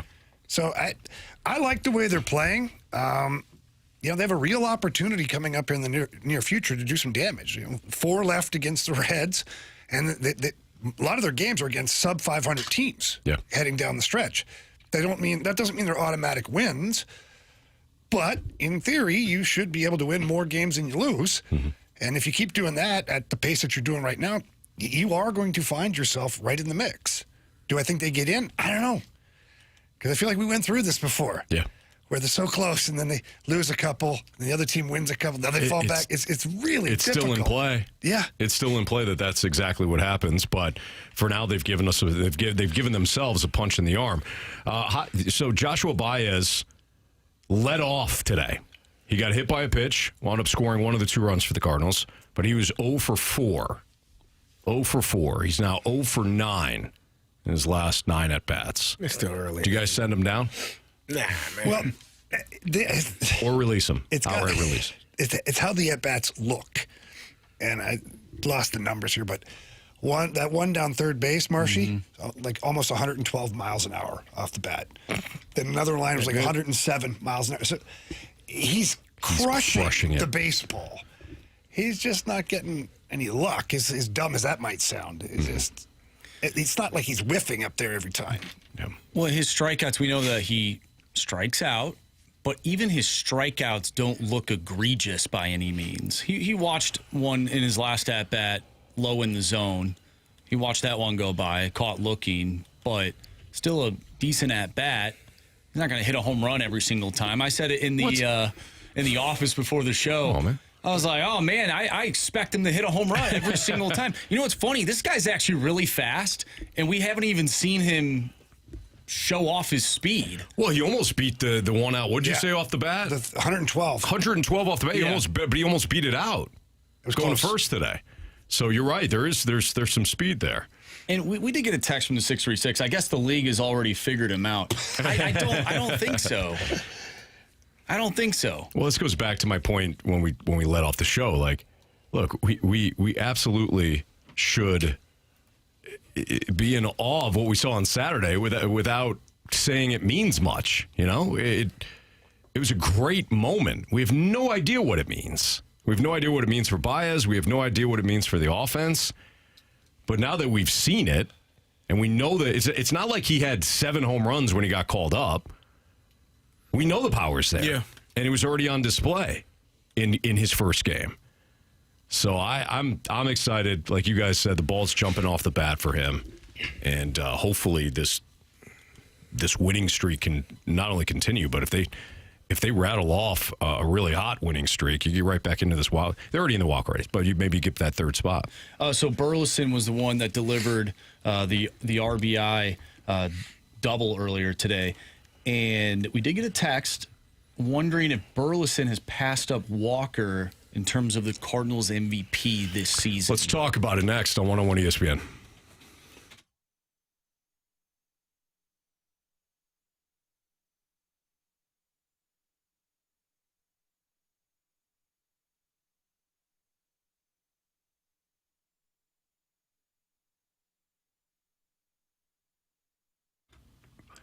You planning a kitchen upgrade anytime soon, but maybe you're stressed out a little bit about choosing wrong colors or the sink style, not sure what looks best, fits best.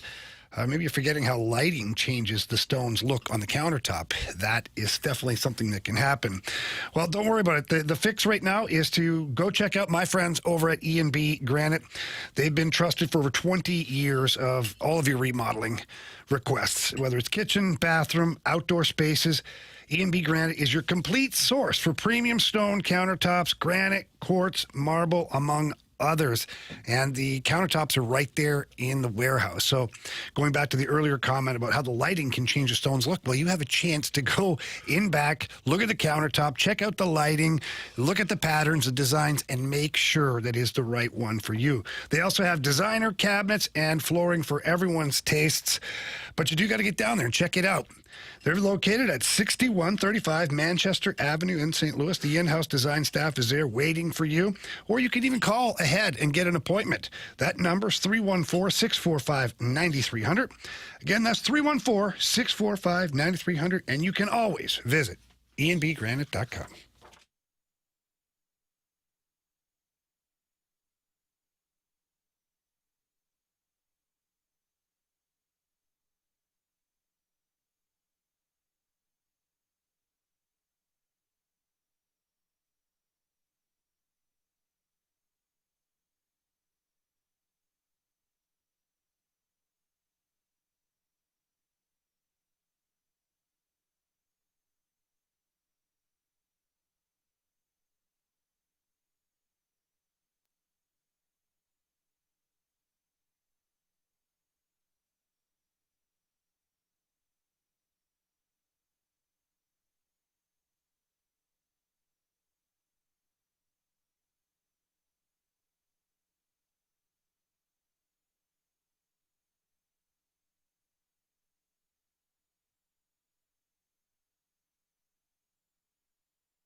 So we got a question from the Sports Six. I'm sorry, not the Sports Six Pack. The Air Comfort Service text line at 314-399-9646. It asks us whether or not Alec Burleson has actually overtaken Jordan Walker as the Cardinals MVP this season. With Andrew Marsh, Carey Davis, and Jamie Rivers, I'm Anthony Stalter. Well, Jamie, I know you dove into the numbers because we're planning on talking about Alec Burleson anyways. Yeah. At some point. And Burleson, as you've noticed, is one of baseball's best first basemen. Yeah, he's.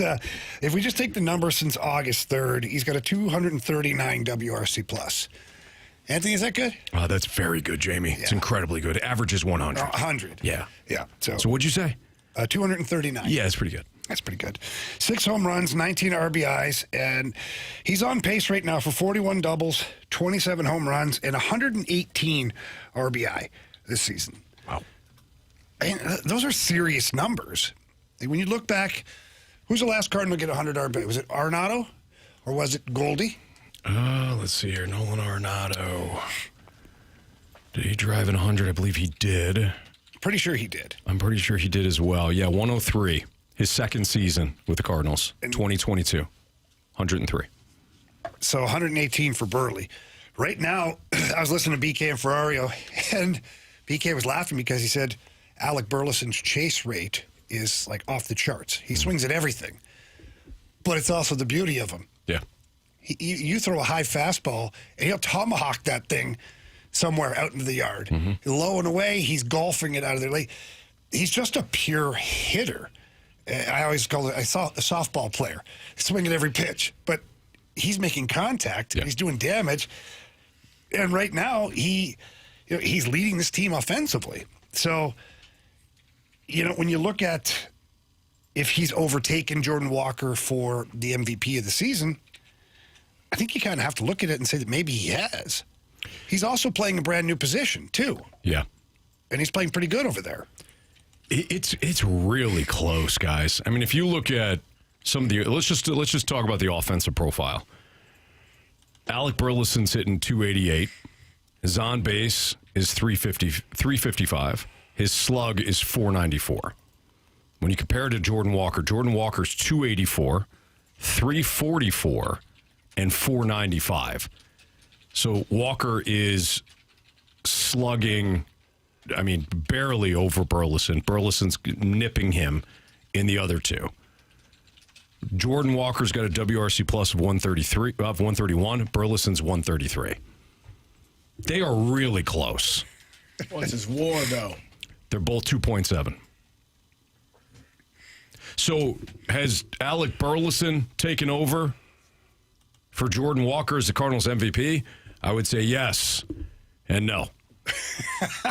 These guys have both been fantastic. It's too close to call. You got a right fielder and a first baseman.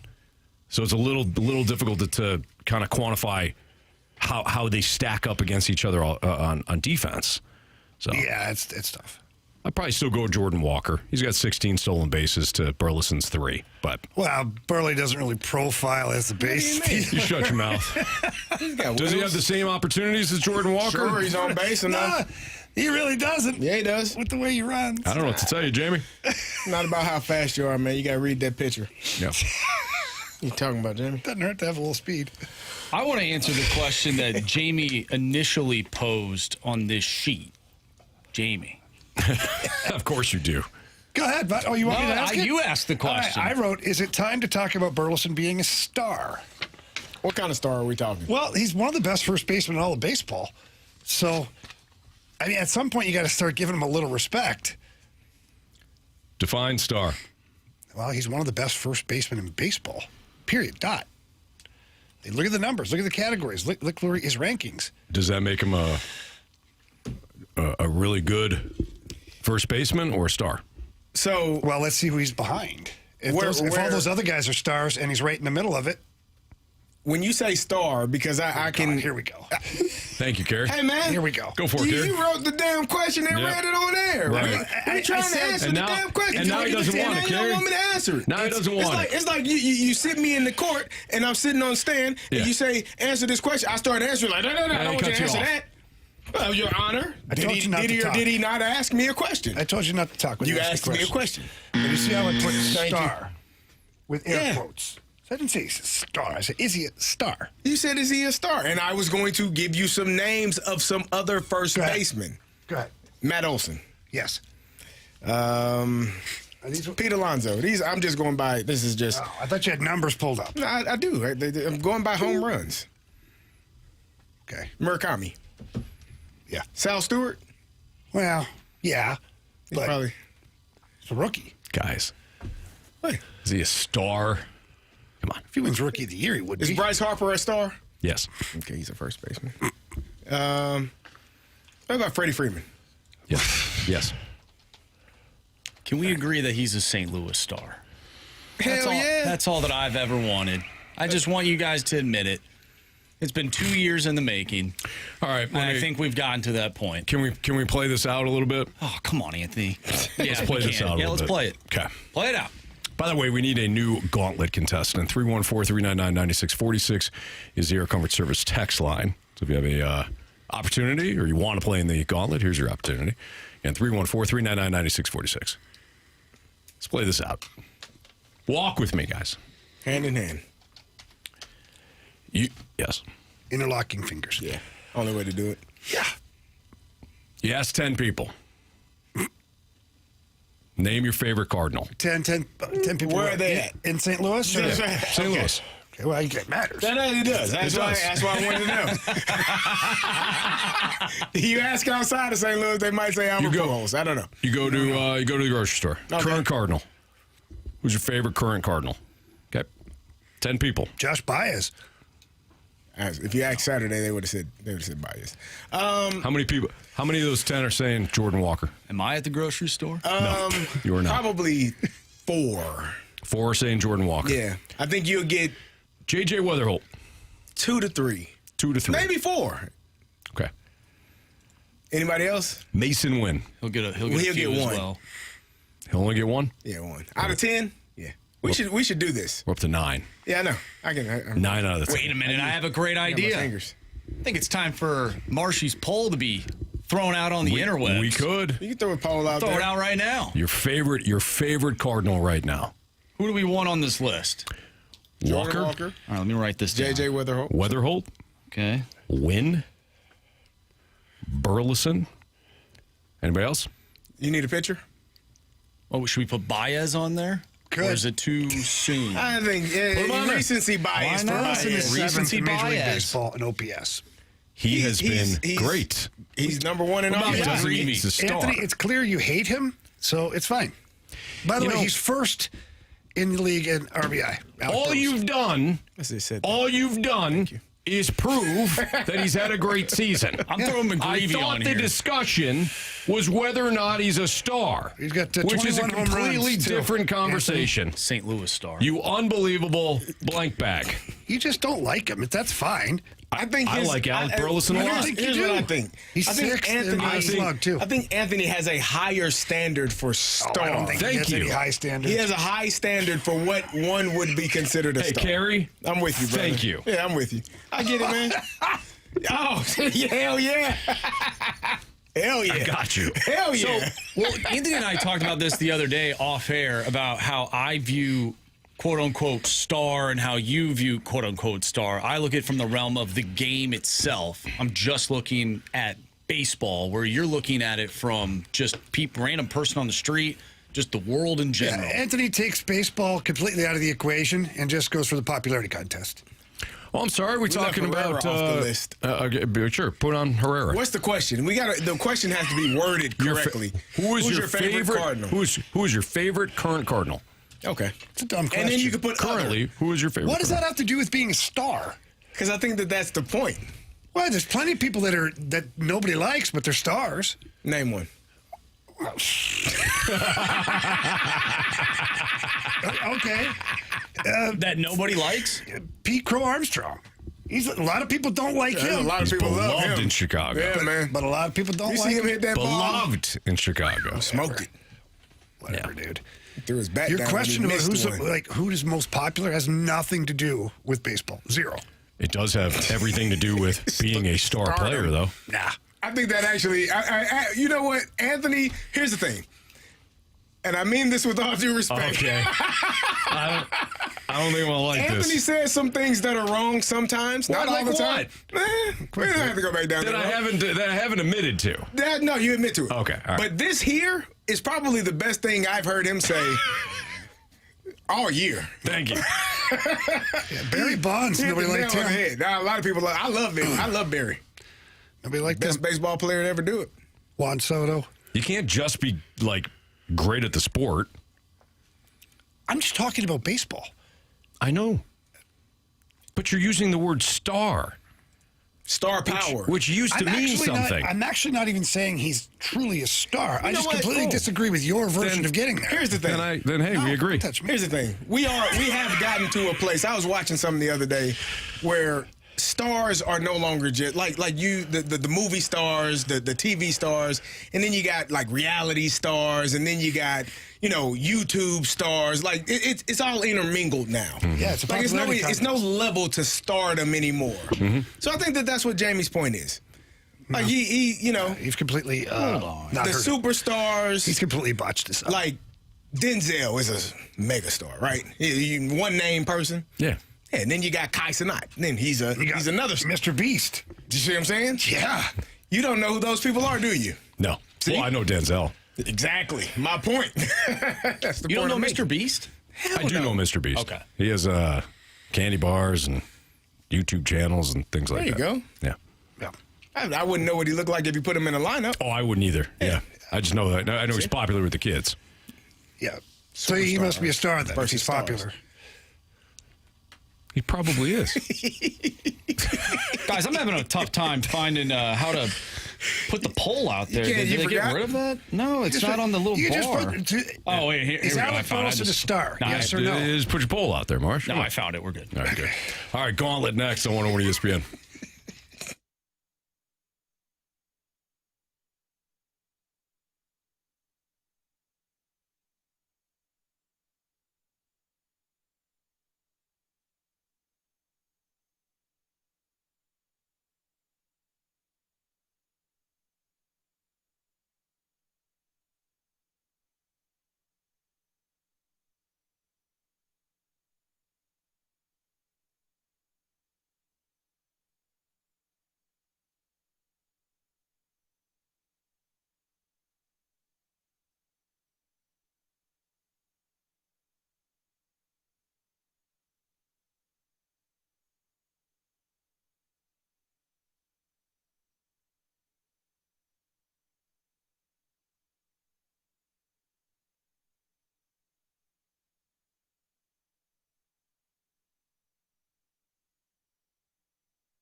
warriors. 4 categories, 1 challenger. Can you survive the gauntlet? Brought to you by Blue Note Roofing. Roofing, siding, and gutters. Visit BlueNoteRoofingSTL.com for a free inspection.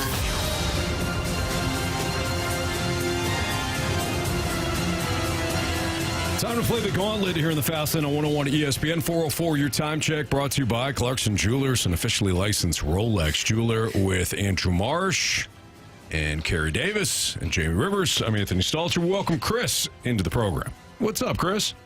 Hey, what's up, guys? Not much. Appreciate you joining us. Thanks for playing today. Would you like to take on Marsh, Carey, Jamie, or me in round 1? Let's see. We'll go Carey. Carey Davis. Good luck, Chris. Thank you. All right, so Carey's going to make his way into the cone of silence right now. Chris, you're going to tell Andrew Marsh to spin that wheel. All right. Spin that wheel. All right, Chris, what are you hoping for, man? I don't really care. Anything, really. Hopefully one of the sport categories. One of the sport categories. Okay, all right. Guess what, Anthony? It's one of the sports categories. One that Carey loves. Oh, there we go. Excellent. Little football? Little football. Little foosball. How do you feel about football? Well, they said foosball's for the devil, but But you don't believe that. no, I don't know. Neither did I she, love football. actually. Neither did she. She came around. All right, Chris, you're going to receive 4 football-related questions today. Each one is worth 2 points unless you ask for the options. If you ask for the options, those questions become worth 1 point. Are you ready? Yes, sir. Deebo Samuel is back with the 49ers after signing a 1-year deal. How many 70-catch seasons has he recorded as a pro? Steve, 70 catch seasons. I know he's been injured a lot. Oh, man. I don't want to ask for the option. Don't think it'll probably be someone like 2, 3, or 4. Let's go with 3. Final answer. All right. Question 2.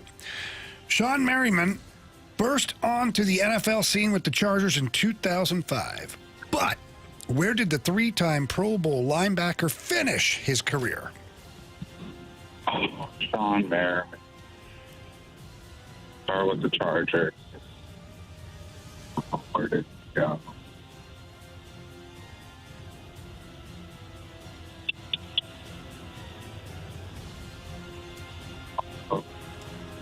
I'm going to need the option. All right. Was it Buffalo, the New York Giants, or Indianapolis? Dang it. All right. Let's go with Buffalo. Final answer. Question number 3. Can you tell us the NFC kicker who converted a league-high 54 extra point tries in the 2025 regular season? 2025. Let field goal at that play.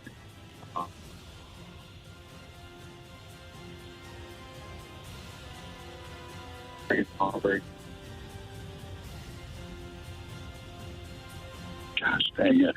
You know what? Let's just take a shot on Brandon Aubrey. Final answer. All right. Final question, Chris. Former Northwestern head coach Pat Fitzgerald is back in the Big Ten. Name the program he'll be leading this fall. I don't. Let's go with the options, please. Maryland, Purdue, or Michigan State?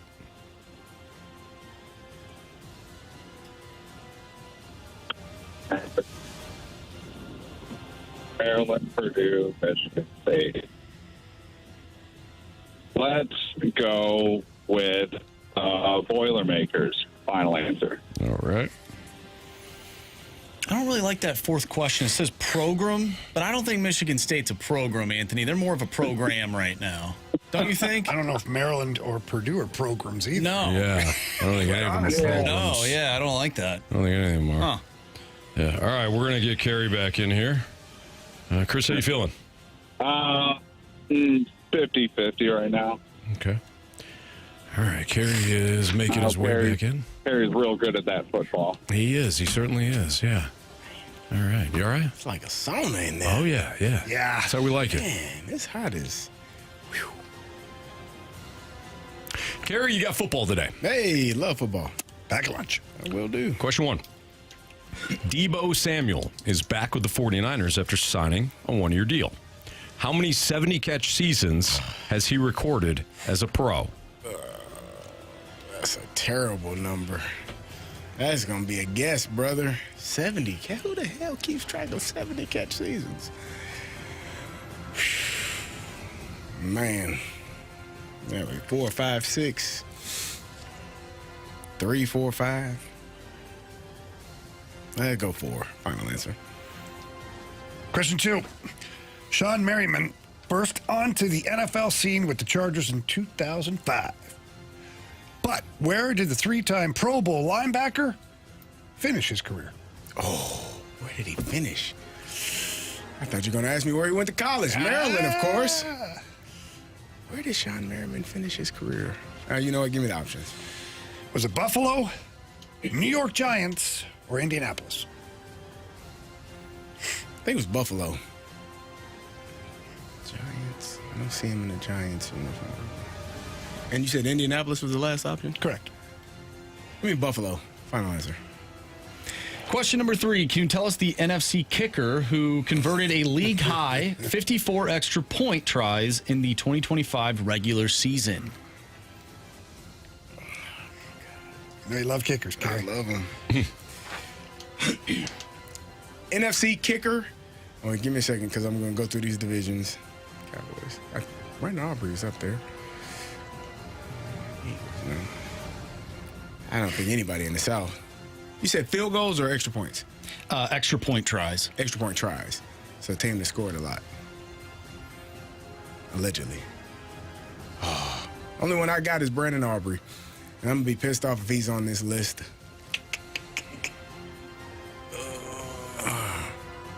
I don't even know any other kickers. Hell, man. Harrison Bader's in the AFC. Harrison Butker. Harrison Bader. He's got other things going on right now. Yeah, man. Stay away from scooters, brother. Options. Your options are Brandon Aubrey, Of course. Jake Bates, or Jason Myers. Is Jason Myers the Seattle kicker? Give me, you know what? I'm still going to go with Brandon Aubrey. Final answer. This is awful. This is not good. Final question. Former Northwestern head coach Pat Fitzgerald is back in the Big Ten. Name the program he'll be leading this fall. Michigan State. Final answer. All right, let's go over these. Carey versus Chris. Start with the second question. Sean Merriman burst onto the NFL scene with the Chargers in 2005. But where did the 3-time Pro Bowler finish his career? Chris said Buffalo. Carey said Buffalo. Correct answer is... It is Buffalo. Both of you needed the options to get a 1-1 tie. Good job, Chris. Can you tell us the NFC kicker who converted a league-high 54 extra point tries in the 2025 regular season? With the options, Carey went with Brandon Aubrey. Without the options, Chris went with Brandon Aubrey. Correct answer is... This kicker does wear blue. It's Jake Bates. Jake Bates of the Lions. The guy that sold the bricks. Dang it. 1-1 tie. Sold bricks in Houston. Former Northwestern head coach Pat Fitzgerald is back in the Big Ten. Name the program he'll be leading this fall. Chris, with the options, went with Purdue. Carey, without the options, went Michigan State. Correct answer is... Michigan State. Carey now up 2. Oh, no. Does it come down to this? Does it? Deebo Samuel is back with the 49ers after signing a 1-year deal. How many 70-catch seasons has he recorded as a pro? Without the options, Carey went with 4.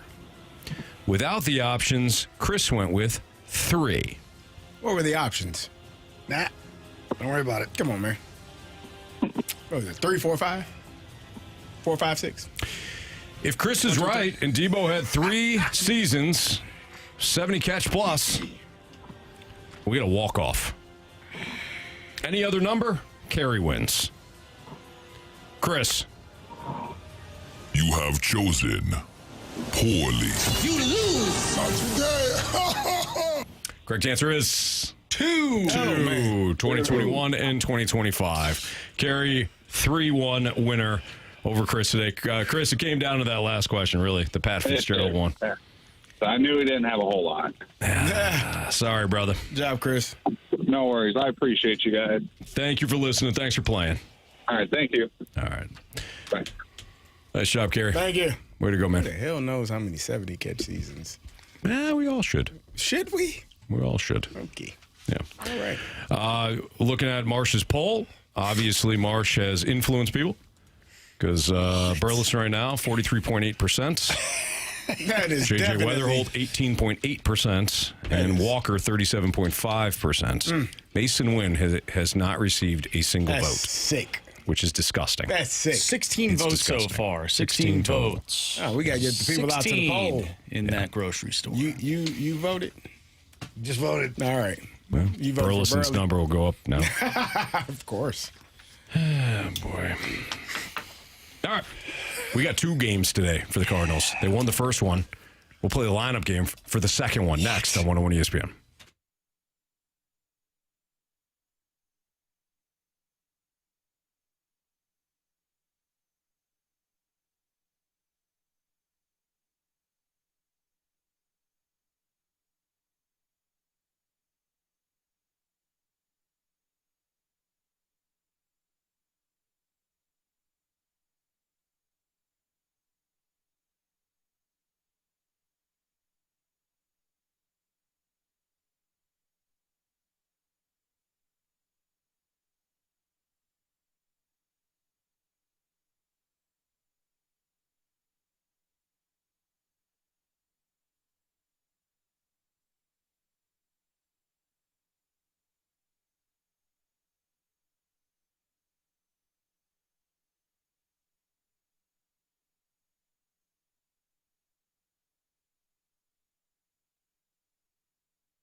Anthony, our guy, Stewie, deals with a lot of different situations that are out there, and we got him on the line here today. Hey, Stewie, what can you tell me about refinancing and going through a divorce? There's definitely some complications that go through that. You know what, Jamie, this is a difficult time, and often people think they can't keep the house that they're in if they're getting a divorce. And we had an ESPN listener that closed this morning. He owed 80% of the value of the property. He called around and he said, I have to pay my ex-wife-to-be $100,000. That brings us up to about 85, close to 90%. And every lender I talk to says we can't do it. Well, what they didn't know is that you can. You can borrow up to 95% of the value of the property in order to pay off an ex-spouse. If you're partners with somebody on a house and you have to buy them out, you're not limited to that 80% mark. That's misinformation. So he didn't realize he can do it. We got it done for him in 12 days. The divorce is final. She's paid off, and he can move on with his life. So the opportunity is there.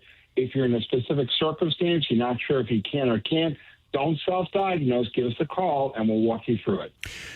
That phone number that you need to call or text, because this is a personal cell phone number of Stewie, is 314-324-4440. Again, that's 314-324-4440. Call, text, day, night, doesn't matter. Stewie's ready for you, and if he can't get back to you, he'll certainly get back to you quickly. But when it comes to putting yourself in a better spot, given your situation, it does start with that phone call or that text to our guy Stewie. So do it right away. And if you miss that number, Jamie, you can always Google the Bigelow. Stewie, keep up the great work.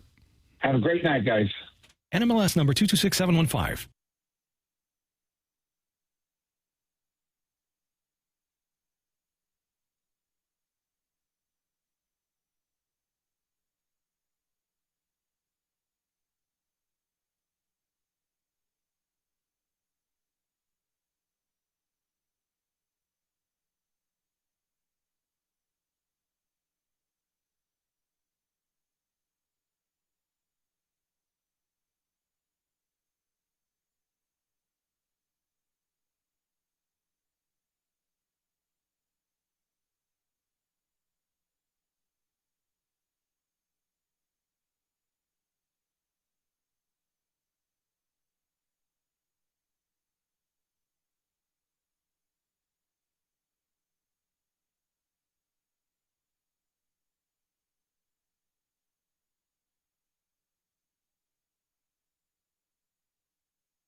All right, time to play the lineup game here in the Fast Lane on 101 ESPN as the Cardinals and Reds play game 2 of their day-night doubleheader.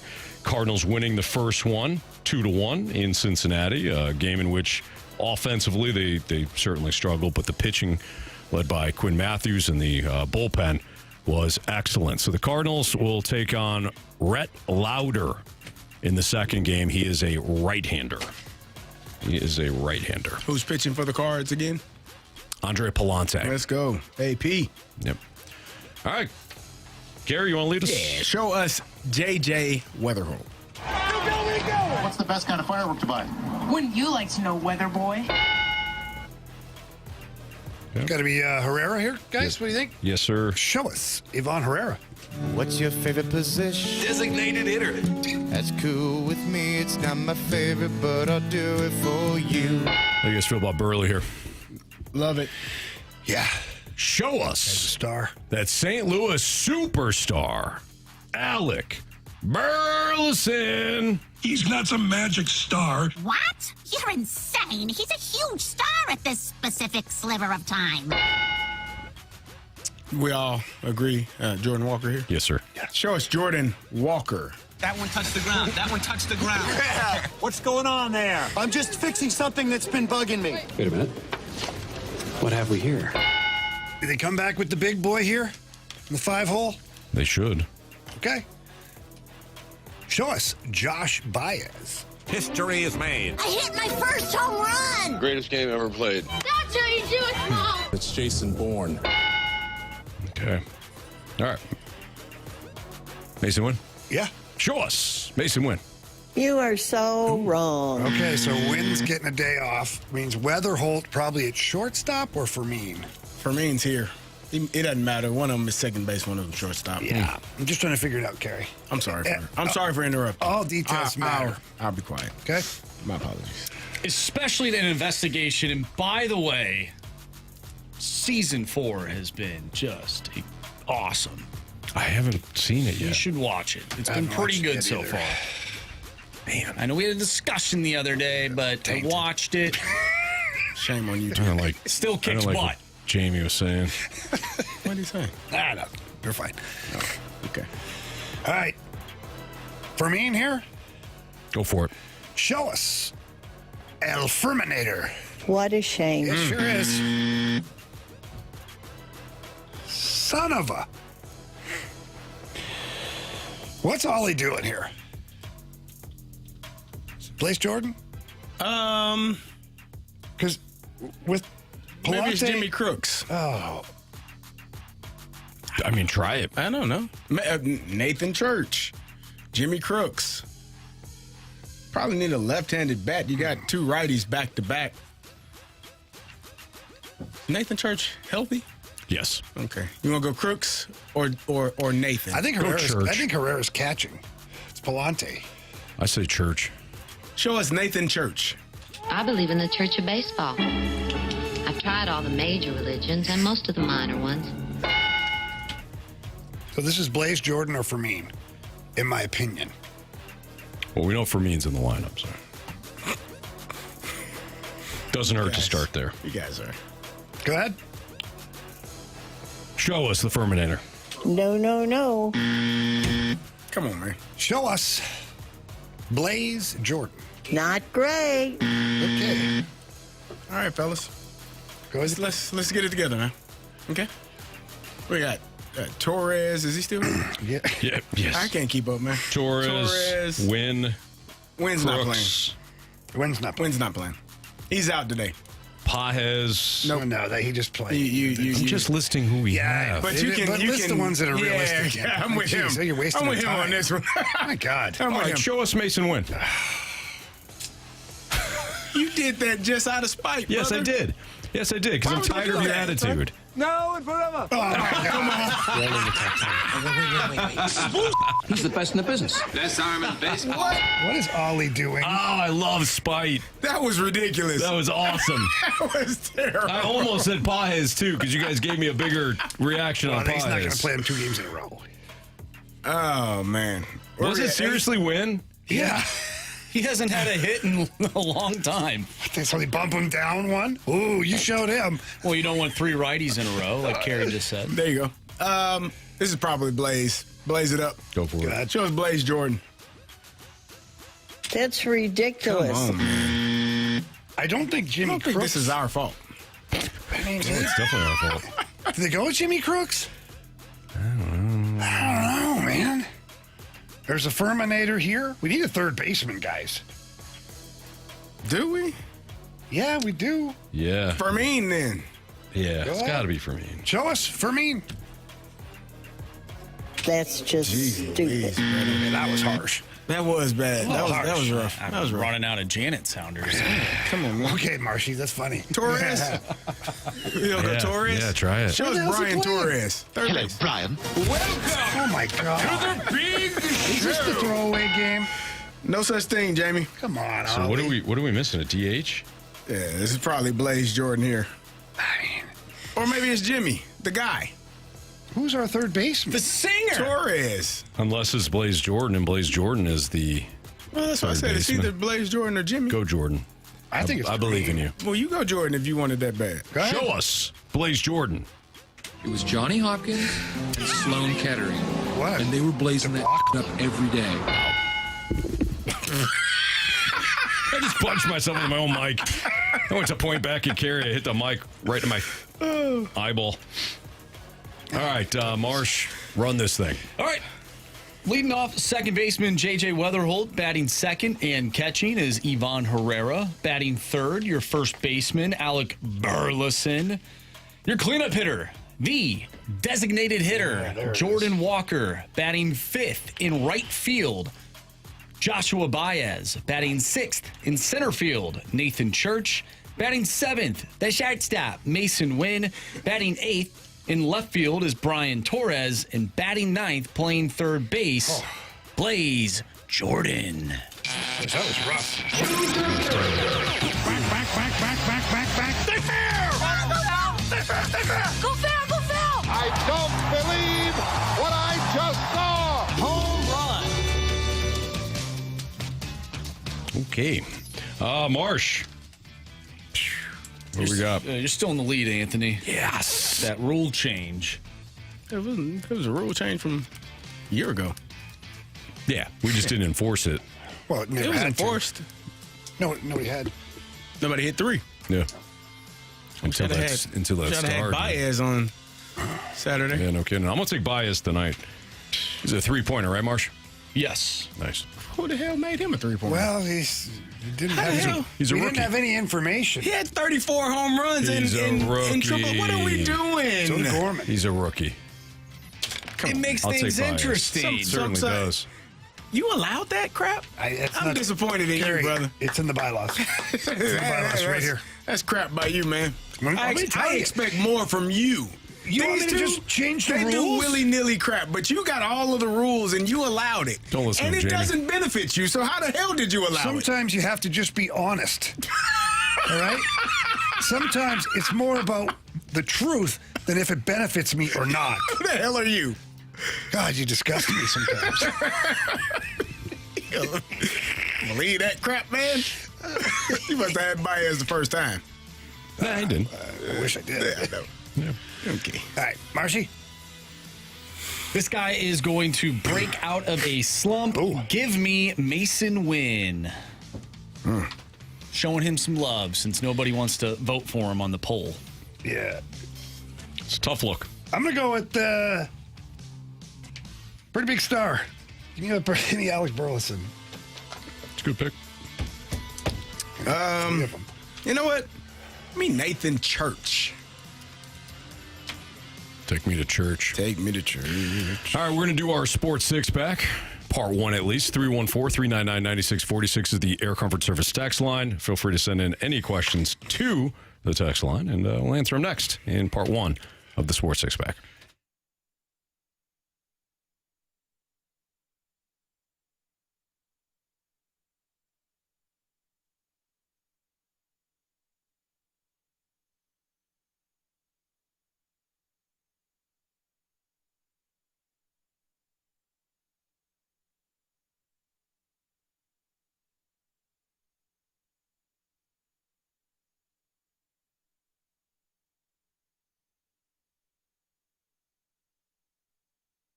All right, here's what I don't want happening to you as the summer starts to wrap up, okay? Because I care about you. Yes, you in the car. You're heading out for vacation. You got the car packed. Everybody's ready to go. And your garage door says, I'm done. I'm out. I don't want that to happen to you. So I'm a big believer in preventative maintenance. Your garage door needs your attention.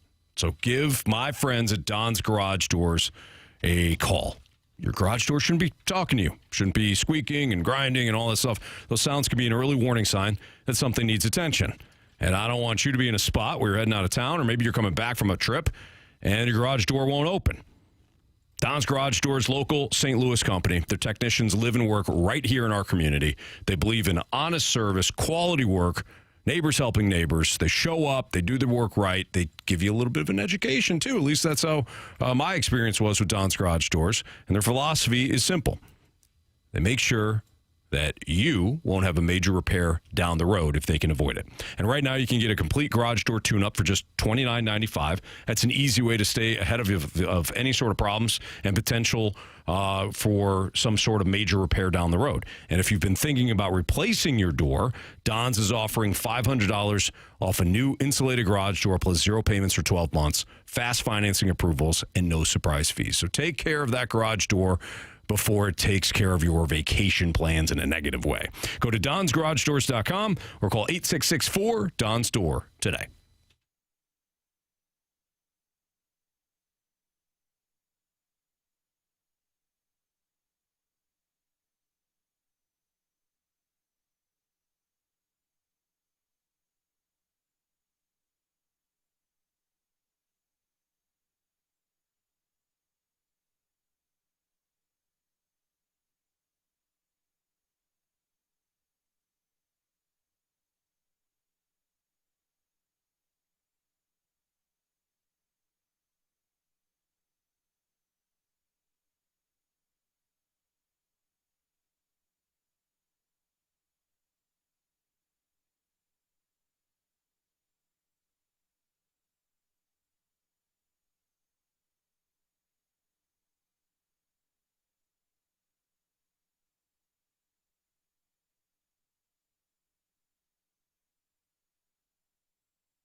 101 ESPN Sports Center. I'm Andrew Marsh. It's time for a Sports Center update brought to you by Saliga Heating and Cooling. The Cardinals win Game 1 of today's doubleheader in Cincinnati. Game 1, a 2-1 final for the Cardinals. Game 2, 5:40 first pitch as Andre Palante will take the mound for the Cardinals. He will face off against Rhett Lauder. Coming up next, we have our Sports Six-Pack, so send your questions to the Air Comfort Service text line, 314-399-9646. We'll answer those questions next. I'm Andrew Marsh, and this Sports Center update is brought to you by Saliga Heating and Cooling, a Daikin heating and air conditioning dealer.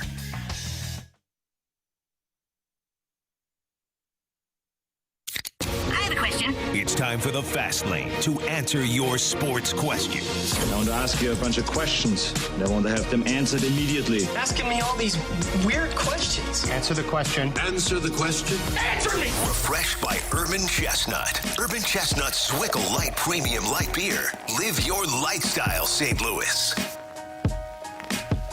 All right, time for the first part of our Sports Six-Pack. If you got a question, 314-399-9646 the Air Comfort Service text line, so feel free to send it there.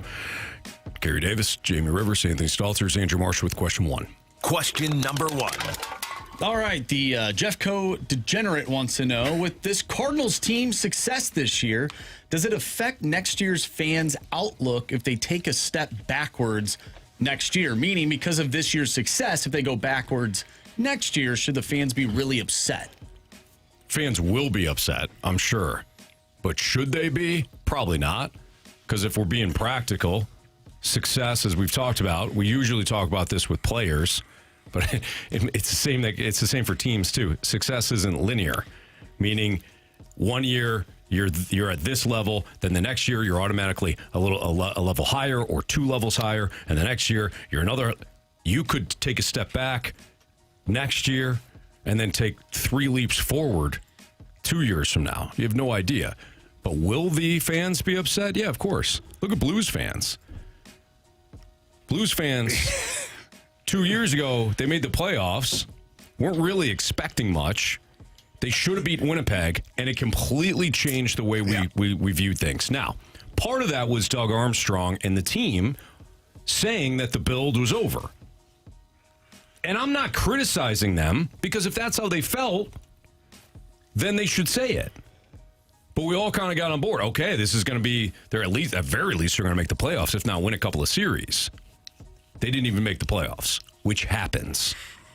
A lot of guys had down years. Like most of the team had down years last year for the Blues. Yes. And it left everybody pissed off. So I get it. However, it's not to say that Blues won't take a giant leap this year. Yeah. Look, it's going to be tough for Cardinals fans to look big picture on some of this, because this team, we were told this team this season was not going to be good, the Cardinals. Not only did the management come out and basically say, hey, stick with us. You know, like, come on, we're going with the youth. We got rid of all the star players, liquidated that. We're building from the ground up, all of these things. They're telling you, without telling you, that they expected a rough season. Las Vegas, the odds makers, expected a very rough season for the Cardinals. Gave them no respect when it comes to wagering as far as the total wins on the season.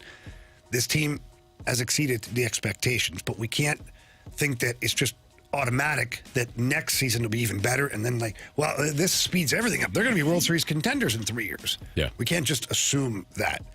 One would hope that that's something that happens, that it becomes linear. Let's hope, but you can't expect it, and people will still be ticked off. If the Cardinals, for some reason, make the playoffs this year, or they're right there, beautiful ending to the season, like, yes, it's great. They didn't make it, but they're good looking for next year. And then next year, they're 4th in the division with no chance. People are going to be pissed. Yeah. Yeah, I think people will be upset and disappointed if they take a step back.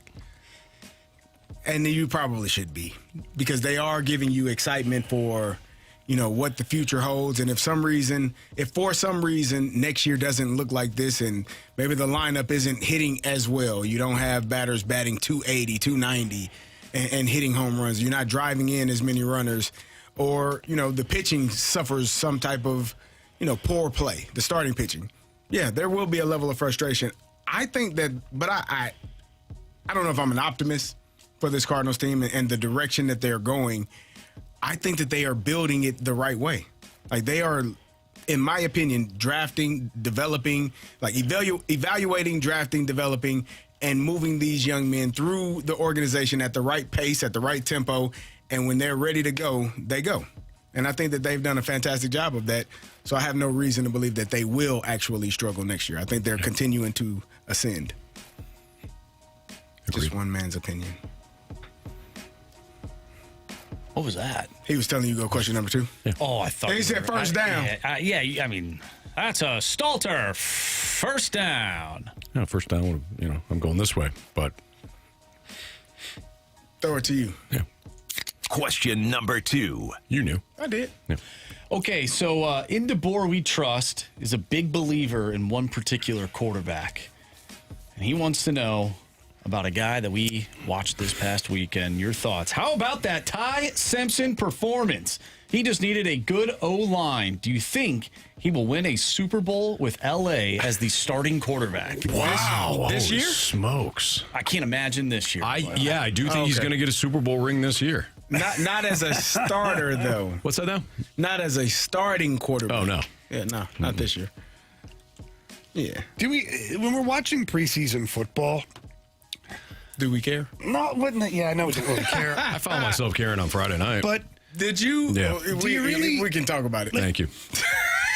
I was gonna send you a tweet. It was bad. How about the first 2 plays of the preseason? He was so bad. He sucks, man. He was so pissed off. We got to run for 0 yards and then a bobbled snap. He's terrible. I mean, they were crushing Tua online. I thought about Anthony. That's him. It was so many things I was going to send him. I was like, nah. And you know who I blame?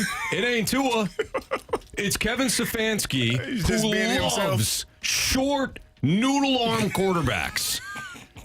The shorter and the noodle arm, the better.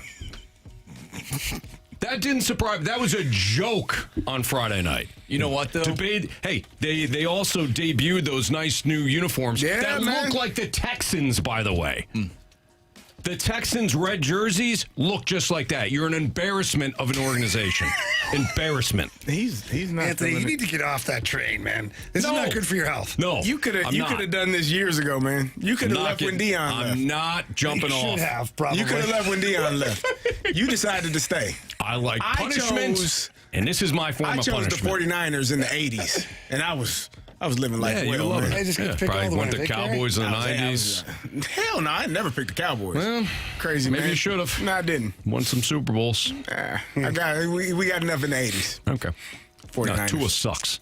He's terrible. He ain't good. And the, he ain't good. And the Diamondback in charge is telling the fan base that that's your starter over Penix. Give me a break. He started because Penix is still coming off of an injury, I'm sure.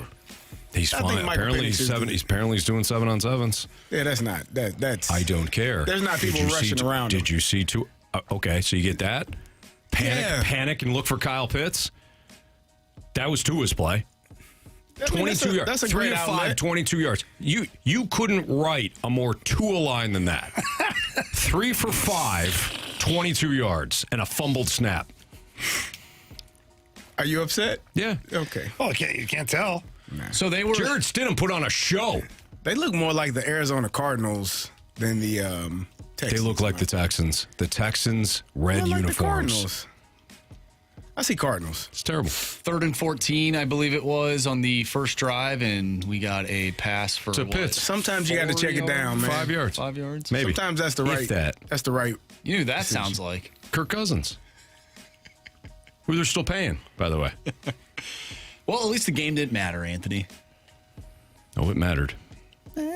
Anyways, what were we talking about? Ty Simpson. Yeah, Ty Simpson. What can you take out of that? Because I see a lot of people online and even on TV, just raving about how good he was. But I'm like, whoa.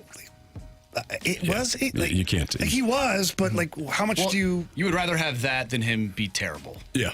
I agree with that. You'd rather have that than what Tua did. But now people are like, or Cooper Rush, by the way. And you know I love Cooper. You got people He was claiming terrible, online, too. though, that they're like, I told you guys he's going to be the best QB from this class Okay, taken. you can't. The best QB taken. What other ones were taken this past year? Fernando. Okay. Drew Aller. Looked pretty damn good. Yes, he did. I think Fernando actually looked really good. So did I. I thought Fernando Mendoza was making some good doggone decisions out there, man. How did Francisco do? Right. Nothing. Francisco didn't do well. Francisco Mendoza. What team is he on? The Sacramento State, California Penal League. Rough Riders. That's what team he's on. All right, go ahead. Question number 3. From the 314, will we ever get to a point where triple-digit numbers will be needed in major sports? Oh, wow. That's a pretty good question. Triple digit? Boy, I hope not. Like numbers, because everybody's retired. Oh, no. I think you can, but you could just unretire a number, right? Yeah, no, that's ridiculous. I don't That think looks so. awful. Yeah. As far as 0 to 99, a double 0 to 99 is sufficient. The retiring of numbers, like, I get it. Why don't you just celebrate the number? Raise the number into the rafter for that particular player. That player. But then you can keep using it. I agree. Yeah. I'm with you. Like, I know the idea of retiring a number probably way back when, because I've thought, oh, this is never going to be a problem until you play for the Montreal Canadiens or the New York Yankees or like some of these historic franchises to where you're like, what the hell number am I going to wear? I mean, it's tough with like the Yankees because they don't have the names on the back, but you could throw the name on a the nameplate on it if you wanted to. I'm with you. What? You can't put a nameplate on a Yankee jersey To honor, no, not for like game day. I'm talking about like Jeter jerseys. That are, Jeter number. You put Jeter two. You know who it is, and then somebody else can wear number 2. Yeah. As long as there's no cease and desist. Oh boy, did you all see that? Hey man. Man, everybody's taking shots at him, man. He should be. Everybody. Bit of a rough There's decision. people that stopping at 4. They don't want to offend him with the number 5. Hey, going straight to 6. We skipped over 5. We out of respect for Jaden Daniels. Like everybody is like jumping in. I sent you all one from the Cardinals. Yeah. Said RBIs that Burley and Jordan Walker, they stopped at 4 each because they didn't want to offend Jaden Daniels and get 5. That's awesome. Dude, you get what you get when you do something as asinine as what he's doing right now. You look like an absolute baby. Man, that's ridiculous. So, welcome to the fold.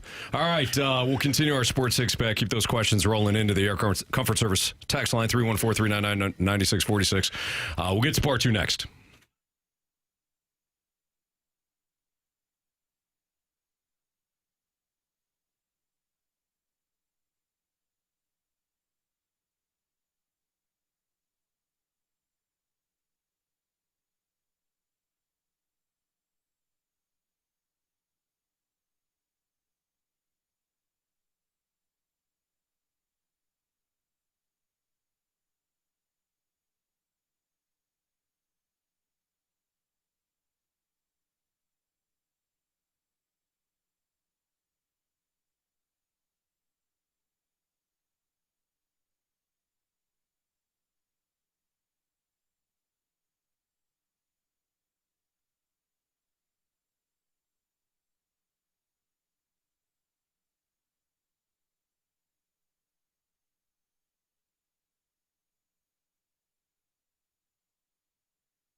you. It's time for the Fast Lane to answer your sports questions. I want to ask you a bunch of questions, and I want to have them answered immediately. Asking me all these weird questions. Answer the question. Answer the question. Answer me! Refreshed by Urban Chestnut. Urban Chestnut Zwickle Light Premium Light Beer. Live your lifestyle, St. Louis.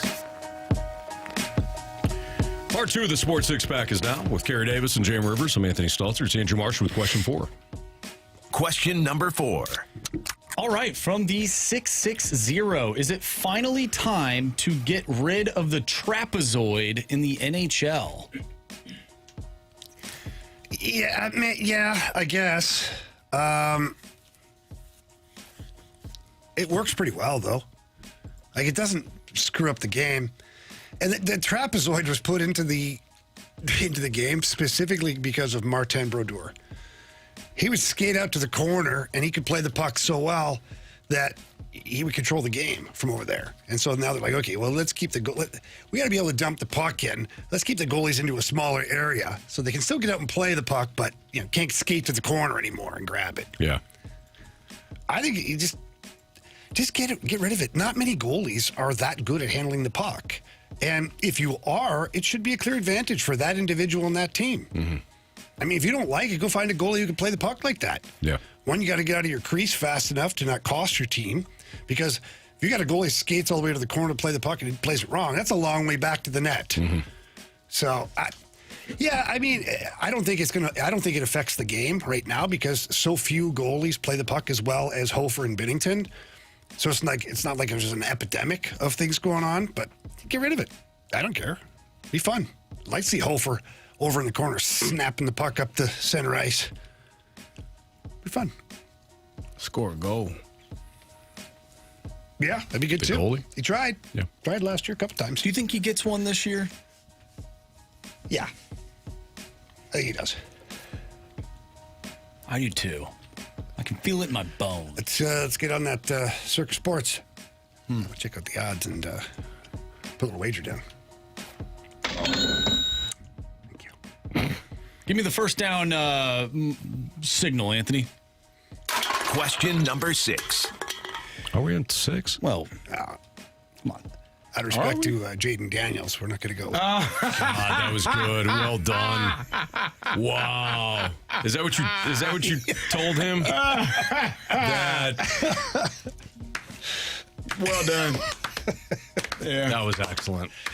I'm sure he'd be happy. I'm so glad I was paying attention to the number, too, or else I would have went right over my head. Nice job. All right, the Hillsboro Hottie wants to know, can the Cards win 90 games, and can that get them into the wild card? I think if they win 90 games, heck yeah. Yeah, I think it I would would. imagine that's a pretty substantial 64 number. and 61 right now? They are, 64 and 61. 26 of the last 37 games? Oh, yeah. That would, So 26 and 11? That would get them in. Oh. Get them in, yeah. I mean, I don't know if they get to 90, but I think 90 would definitely get them in. 90? They probably don't even be the third wild card. Yeah, probably, with 90. Bare minimum be the second. Right. So, yes, I think you'd get them in. No, I don't think they're going to win. What'd you say, Carey? 26 and 11. That's going to be tough. That's oof. What would make you say that?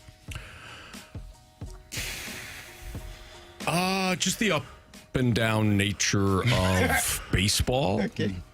You know, that's how baseball go. Oh, okay. I heard that before. Look at the Dodgers. You know, they stink now. They're the best team in baseball, some would say. Some people say they're cheating. Dave Roberts is furious. He said they can't play defense. They can't pitch. Call them a wild card team. They can't hit. That's just him waking his team up.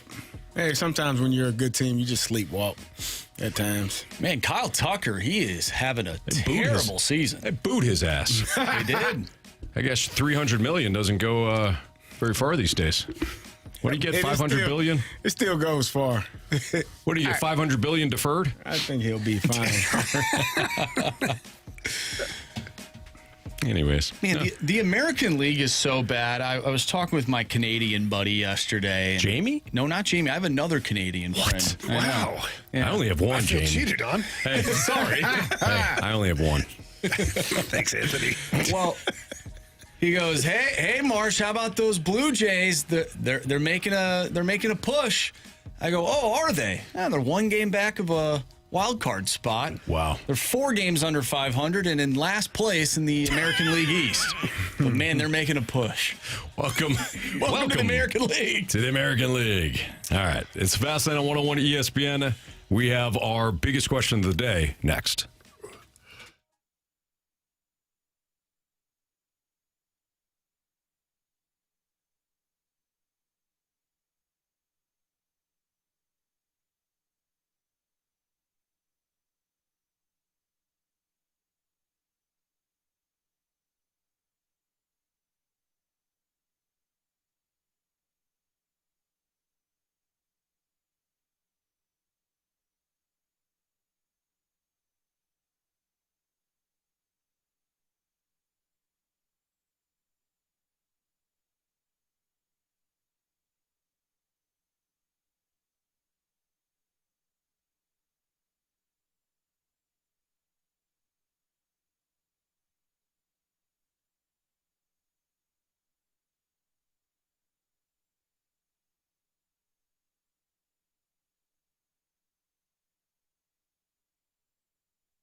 It's time for the Fast Lane's biggest question of the day. Presented by Banner Construction, the experts in James Hardy siding.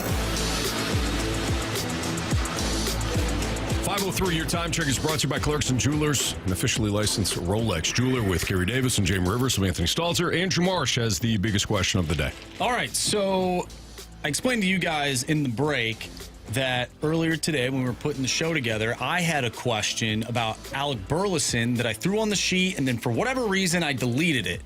However, Tim's offshore bookie for our Sports Six-Pack basically typed in the exact same question that I threw on the rundown before I deleted it. So we're going to get to it. Tim's offshore bookie wants to know, do you think Alec Burleson is more likely to be a contract extension candidate or a potential trade candidate this offseason? We know that teams at the trade deadline were sniffing around, wanting Alec Burleson. The Cardinals said, we're going to keep this guy. And then he went and did what he did at Yankee Stadium. What do you guys think about this particular question? The way he's playing, I have a hard time believing the Cardinals would be shopping him. And I don't know. With the speculation of whether or not there'll be a season next year, like maybe the Cardinals look at that if they have the inside track on that and say, okay, what's Burley, 28, 29 right now? He's in his 27 season. He is 27. 27. Yeah, he'll be 28 on November 25th. So 28, he'll be 29.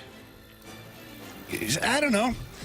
But right now, with the way he's playing, if I'm the Cardinals, unless, like we said before, unless the other team is willing to really lose the deal by, trading too much for him, I'd do that. But otherwise, I'm not actively looking to get rid of this guy. Yeah, the price tag keeps going up, man. He's got 2 more years left of arbitration. So a team would have to come in and really knock the socks off of Chaim Bloom. Who is the first baseman that is knocking down the door right now to replace Alec Burleson? I don't know. Ivan Herrera. Man, you took the words right out of me. Listen, brother. You guys like his defense? You feel good about it? At first base? Anywhere? I trust whoever they put at first base. He catches pretty good. It's the other guys back there that have problems. Give me Alec Burleson or give me death. Wow. I'd be careful. I thought that was Liberty. Somebody might Liberty. take you. Give me Alec Burleson or give me Liberty. No. The New York Liberty? Thank you, Gary. The New York Liberty. I wonder. I don't know. I think that's a very good question, because I could see a world where maybe they feel like he doesn't necessarily fit the timeline because he's not 30, but he's approaching 30, and there is, I'm certain, after this season, going to be a lot of value for an Alec Burleson. I personally wouldn't trade him because I think with him in the lineup, you have your 3, 4, and 5 if Báez continues to, if he can hit the ball like he did over the weekend. And so I think that kind of solidifies that. If you trade him, then you're looking for a number 3 hitter. And maybe you move Walker there, but then you're still missing one of those pieces. So I don't know. I actually like him in this lineup.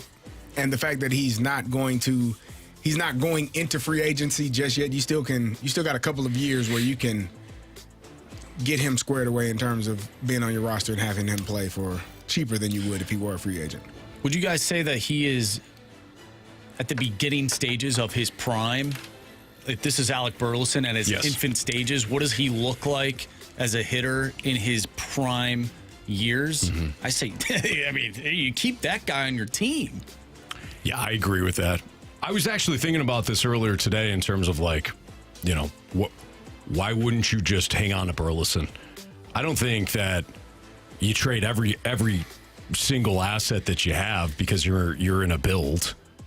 Alec Burleson seemingly means a lot in that clubhouse.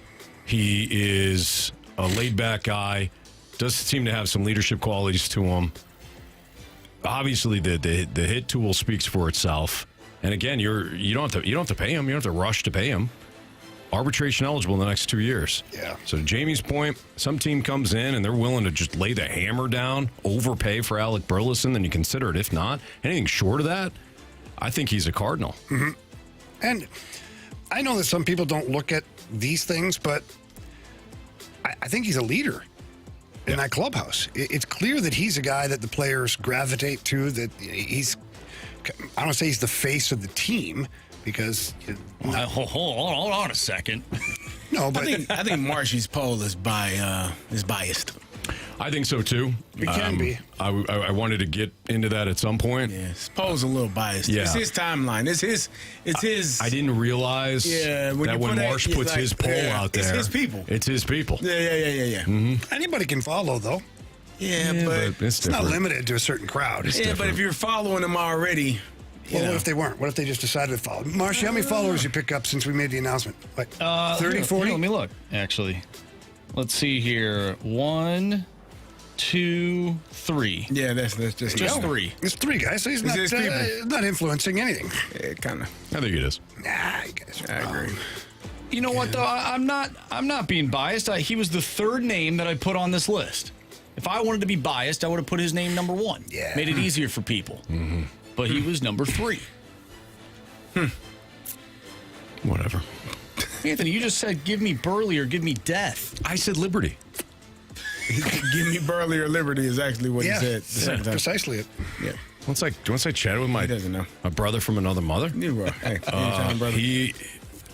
Carey enlightened me on what the saying is. So Still think you were a little off with the saying? Nah, I think it was spot on. Okay. I wonder if at the trade deadline when we were hearing his name, if it was more so teams are wanting Burley rather than the Cardinals are listening. You know, Doug Armstrong's listening. Yeah. Okay. No, I think these teams want certain players because they're good players. Not so much we're actively shopping this person and we didn't find the right deal. I don't think that was the case with the Cardinals at all. And maybe I'm wrong. Well, I think they like this guy. Yeah, I do too. He's had a great season, man. Great season. Steady player, great season. He's hitting the middle of your lineup too. It's not like he's hitting 6th or 7th for you. He's Carey. What you had the numbers earlier about. Well, we all did. We're talking about like Jordan Walker and Alec Burleson. Mm-hmm. In some areas, Alec Burleson has been a smidge better than Jordan Walker, and we all know what Jordan Walker's meant to you this season. And I don't think this is a one-off. Top 5 in hits in Major League Baseball. There you go. Number 1 in RBI. There you go. He's playing at a high level, man. He's having a great season. Lisa texted in and said he is a Cardinal. He is. Plays for the Cardinals every day. Yes. Yeah. I think she means a prototypical Cardinal. Yeah. I feel like there's a lot of players, though, on this team that sort of fit that mold, which is really cool to see because they're all homegrown players. Yes, I agree. That it does make it sweeter, doesn't it? When you have homegrown players that come up, you're able to watch them, you follow them to some degree. Might not be a Jordan Walker situation or a Mason Wynn situation or maybe even Báez, where you're kind of following him in the minors and you're waiting. I don't think Burleson was that guy. But homegrown players, homegrown talent, and another guy, by the way, that Mo found, or at least within, under his watch, Alec Burleson was drafted and developed for the Cardinals. Was Báez too? I would assume. Had to be, right? He wasn't drafted. No. By Chaim Bloom. I think he was an international free agent under Mo, right? Look at Mo, man. Let's see here. Selected, Báez in the second round. Bye. 54th overall, 2021. Yeah, bye. John Mozeliak. There you go, man. Tell me. Give Mo credit. You do it, though, Anthony. I don't McGreevy in the first round that year, and Báez in the second. Pretty good. By the way, Cepho in the 5th. So, those 3 people that followed me because of the Twitter poll. Yeah. Grant Francis fan club. Someone told 3 friends. There you go. That's good. That's huge. That's good. It's huge for the brand. Hey, look, listen. I'm just going to concede on this. All right. Clearly, Alec Burleson is a star, and I was wrong. St. Louis star. Excuse me. St. Louis star. Now, do I have higher expectations for my stars? Yeah, because stars are in the sky, and they are way up there, right? But some people's stars are not. They're not in the sky. They're within reach. Like our guy Marsh. He can stand up. How tall are you, Marsh? 6'2"? 6'3". 6'3". So Marsh at 6'3". He can stand up and he can reach those stars, man. For me, I can't. And that's okay. It doesn't mean that he's worse than I am as a human being. In fact, it means he's probably better. But the bottom line is, Alec Burleson is a St. Louis star, and I admit it. Anthony, you have no idea how long I've been waiting for you to say that. You got it, buddy. It's been 2 years. Yep. 2 long years. Don't go celebrating yet, because if for some reason this poll changes, he will definitely change he his is going mind. to just. No. He's kind of hoping. We got about 30 minutes till the poll end. 34 minutes left to continue voting. You just watch him. He's kind of hoping that it goes. Guy. That it makes a hard left. Yes. Yeah. You know, a wise That's not true. man. It's A wise totally man true. once told a lot of people to just be patient. He did. That wise man has basically put together this team that you're watching right in front of you. So suck on that. You hush your mouth and don't give him too much credit. No, I am. I'm going to give Mo credit. Brother. That man didn't. Jordan Walker, Mo. J.J. Weatherholt, Mo. Mason Wynn, Mo. Joshua Báez, Mo. Herrera, Burleson, Mo. Wow. You like McGreevy? Everybody like McGreevy? Huh? Sure. Yeah. Mo. Kyle Leahy having a decent year? Mo. You be careful, man. Look what he's doing with the Angels, turning that franchise around. Oh, he's treading people left and right. He's firing people. He is. They're not good enough. Yeah, it's a standard that he understands. Yep. All right. Yep. There you have it. I'd like to know. Which NFL team has the most at stake this season? That's next.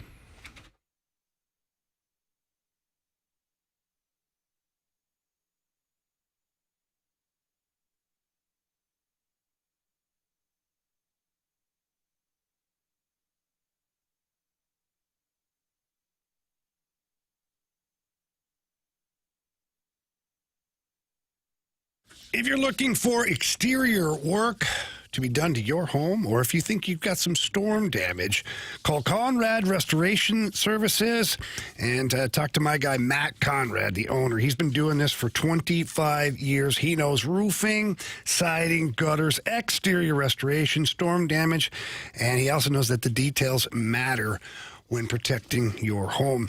It's not some inexperienced door knocker operation where you get company from out of town coming in and just flood your area with knocking on the door and offering you deals. No, Conrad Restoration Services, they're the best in the game. And their sales team is made up of former roofers. Why is that important? Because they know what to look for.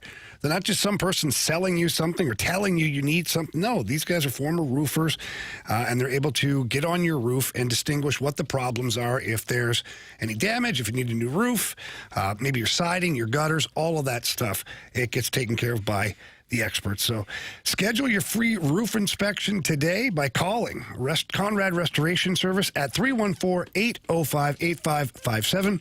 That's Conrad Restoration Services, 314-805-8557, or visit ConradRestorationServices.com.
It's Fast Lane on 101 ESPN. Andrew Marsh, Carey Davis, Jamie Rivers, Anthony Stalter. Which NFL team has the most at stake this season?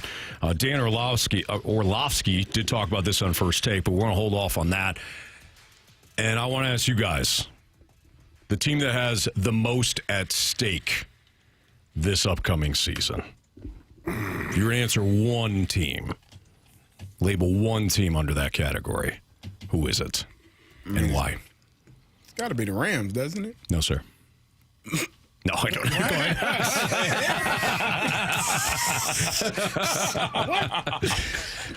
ahead. No, of course. Yeah, go ahead. You're on the back nine of Matthew Stafford's career. He was an MVP last year. You obviously drafted Ty Simpson. You got Myles Garrett in the trade. You're thinking about bringing Aaron Donald back. You got all of the pieces of a team that was a few snaps away from playing in the Super Bowl, right? I think that's the team that everyone is favoring to be the odds-on favorite to win the Super Bowl this year. I think they have the most to lose because they have so many expectations because of who they have on their roster and who's expected to be added to their roster. Mm-hmm. Yeah, no, that's pretty good. Oh, okay. Waterboy said Atlanta Falcons. He's not wrong. He's not wrong. Nah. Because once you get done with this crap season, you could have the number one overall pick. Can I throw out the Houston Texans in a situation where you're trying to figure out what to do with C.J. Stroud? You have this excellent defense. Is there a world in where they have the most at stake this year? Of course not. Okay. But yes. No, Marsh, I think that's an excellent one. I think of the Detroit Lions. That's where I'm at. Because I feel like I think the Rams are the poster child for this conversation, but go ahead. Yeah, if the Lions don't put together a winning season, meaning like getting to the NFC Championship game or even the Super Bowl, like it feels like the window's closing. Nobody's getting fired though. When I told you guys this at the time, when I watched Quarterback a couple of years ago, or was it last year, Marsh, when Jared Goff was, I know it was the season in which they lost to the 49ers. They lost to the Commanders. It came out last summer, but it was for the season before that, which was the Commanders' loss. Okay. So it wasn't quarterback, it was receiver. And Amon-Ra St. Brown was one of the players that was on receiver. It was him, Justin Jefferson, and Devontae Adams. And that season that they covered with Amon-Ra St. Brown was the one in which they lost to the 49ers after blowing the lead in the NFC Championship game. And I felt to myself, as I was watching that, this Lions team, we didn't know it, but that Lions team, that was it. The way that they were playing. Might have been the best version of them. Yes. And with the coaching staff, all that. Exactly. Coaching staff was completely intact. Now, I know the year after, when they lost to the Commanders, they did have the same coaching staff for one more year. Mm-hmm. And you can make an argument like that team was loaded for bear too. But they lost at home. The team that lost in San Francisco was rolling. And they had great vibes. Dan Campbell had everybody believing. And it just felt like, man, that window was never going to close. And now suddenly it feels like it is slamming shut. So I agree that the Lions probably have a lot at stake. What's going on over there? Nothing. Carey's being a child. Carey did one of those things. Carey did one of those things where he was looking at me, and I know his brain shut off as he was looking at me, and he was doing something with you. Yeah, something childish. But he's looking at me. Yeah. I was listening to you, Anthony. I've given you all of my attention. I don't think it's the Lions because no one's getting fired if they don't have success. To me, you have the most to lose if you're expected to win it all, or if you have the opportunity, or someone's going to lose their job if you're not. So another team that I would put in that category, Cincinnati Bengals, because they're gonna move on from a head coach if they don't make it to the playoffs or make a deep push into the playoffs. That, to me, would be the team. So Marsh is looking at me. I think that might be the team that Dan Orlovsky said. I don't think there is another team in the league that has more at stake this season than the Bengals outside of L.A. We know L.A. is all in, obviously. We know they are, okay? We know. The Bengals, everything's on the line. The coach's job security, who I think Zach Taylor, a good coach, his job's on the line. Yep. Joe Burrow's future is the Bengals starting quarterback on the line. That means Joe Burrow and Jamar Chase in a Hall of Fame duo worthy of is everything. That's future is in flux. So, yes, can they get off to a slow start? Of course they can. I would say, looking at the schedule, again, if you come off the bye, you play Baltimore, of course, no question. But then you get Tennessee, Atlanta, Pittsburgh, Washington, New Orleans, Cleveland, Kansas City. We'll see how healthy Patrick is and their young players. Carolina, Indy, Baltimore, Cleveland. If you are the Bengals and you can't get to 12, 13, 14 wins, then that's going to be a massive disappointment this year, and there will be significant change. Okay, so, Carey, obviously you agree with what Jamie's guy, Dan Orlovsky, said. Yeah, 100%. I just feel like the pressure is on the teams that have the most expectations and the teams that could lose their head coach. Zach Taylor, I thought he would be fired after last season because of how they performed. But I guess you got another opportunity because Joe Burrow, your starting quarterback, was injured for a portion of that year. If Joe Burrow is healthy the entire season and the Cincinnati Bengals go 8-9 or 9-8 and just miss the playoffs, they finish third in the division, Zach Taylor's going to lose his job. And to his point, now you start having questions. Obviously, both of those guys are locked up for a number of years, but things can change quickly when you get a new staff in there. Not that anybody's going to move on from Joe Burrow or Jamar Chase, but things are going to be different than what they are now. So I think that Zach Taylor and his staff have a lot riding on this season. Number one, to keep Joe Burrow healthy. Like, what do we have to do to make sure he's not getting hit in the face? They added the additions on the defensive side. Dexter Lawrence came in. They wanted to, shore up the interior defensive line. They did a good job of that. But how are they going to find a way in that division, which I think is going to be a much better division than it has been? How do you find a way to make the playoffs, potentially win the division, and keep everybody's job that is on the coaching staff? Yeah. Because if not, they're getting fired. What about a small slice of this pressure pie to Washington? The Commanders? Yeah.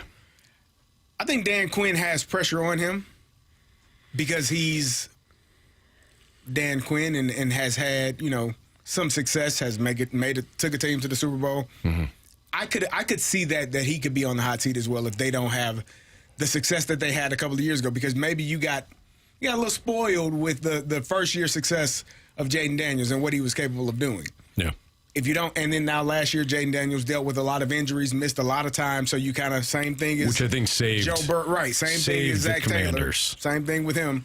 You were able to keep your job because your best player was injured and missed a lot of time. Right. If he comes back and is able to play at the level that he played his first year, and you still don't have success because you're a lot older than you have been over the last couple of years, he's probably looking at as a coach that is going to be on the outside looking in as well. I agree with what you're saying, Carey. And what you're saying is, with the Bengals and Commanders, the injuries to the QB mask the fact that both head coaches don't know what the hell they're doing. I completely agree. That's not what I said. You and I are in lockstep today. That's not what I said. You and I are in lockstep. I agree. I didn't say those words. Jaden Daniels' injury like Dan Quinn saved Quinn. You got one coach to pick. You can only pick one. Kevin Stefanski or Dan Quinn. I'll coach a team myself. Is that all right? I got some new ideas. Number one, I'm cutting Tua. I don't care how many ACLs Penix has left. He's starting. Oh, man. Do you guys think with George Pickens on that 1 year deal I think there's an upside with Dallas's offense. Do you think there's any pressure there? Or do you think, they're the Cowboys? With the Eagles being in the division, I think they're still kind of saved. And because they're the Cowboys. Like, it doesn't matter? Because they've become, not in Dallas, of course. Like, the Dallas, everybody's still kind of like under the same, we're still America's team. Nobody else feels that way. Not one damn person out of Dallas, as in a Cowboys fan, feels as they're America's team. Like, we all see them for what they are. They constantly fall short, even when they do make it, or if they don't, or they don't make it flat out. So I don't know if there's necessarily pressure in that regard. And Jerry Jones has that habit of hanging on to coaches for a while. As long as he can control them. The ones that he couldn't control, he got rid of. I think Brian Schottenheimer is fine. I agree. Fast lane going fine. into it. in terms of his job security. Job security. Yeah. Was it second year or third year? Second. Yeah, second. Yeah. He's good. Yeah, he cool. He ain't going nowhere. Right. Yeah. Not everybody in that division can say that. It's Fastlane on 101 ESPN. Nick Sirianni? No. Nick is fine. He loves Nick Sirianni. Nick Sirianni is just a born winner. There you go, Anthony. All he does is win no matter what. Mm-hmm. And he doesn't have money on his mind. Mm. Yeah, he just wins. He probably does. He probably does. All right, we're getting answers from the Cardinals this season. But what does that look like for the Blues? That's next on 101 ESPN.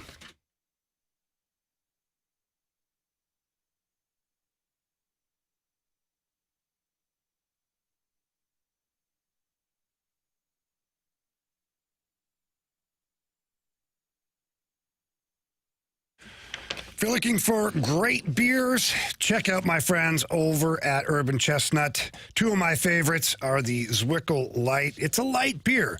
So if you are used to drinking a light beer, you're probably used to the beer tasting a little bit watered down or very little taste at all. Not the case with the Zwickel Light. It tastes like beer, and it still has the great qualities of a light beer. 95 calories, only 3.7 carbs. It's a great beer. It's available in cans as well as bottles. Ice cold Zwickel Light. Nothing is better. I promise you that. You will absolutely love it. But they keep going, too. They've got Squirrel Works. It's a hazy IPA that delivers bright tropical notes and an easy, juicy finish. And some of you out there might think to yourself, I'm not really a hazy IPA guy. I just asked you, give it a shot. You will like it. It's a great beer. They got lots of great beers over there at Urban Chestnut. They're both available all over the city, including over with my friends over at Dirt Cheap. Get out there, check it out. Check out the website, too, for all the events going on. They've got an amazing bunch of events that are always on deck there over at Urban Chestnut. For more information regarding all of this, visit them at urbanchestnut.com. Again, that's urbanchestnut.com. Prost!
ESPN Sports Center.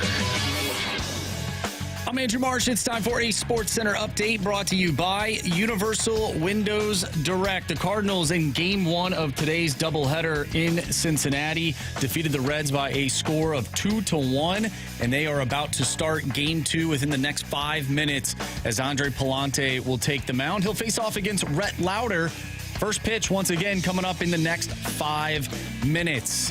If you have missed anything from today's show, make sure you go to 101ESPN.com or check out the free Dobbs Tire and Auto Center's 101 ESPN mobile app. Just head to the podcast page where you'll find all of our shows there, and it's all brought to you by the Schaefer Door Company. I'm Andrew Marsh, and the Sports Center update is brought to you by Universal Windows Direct. You'll be saying, I love my windows.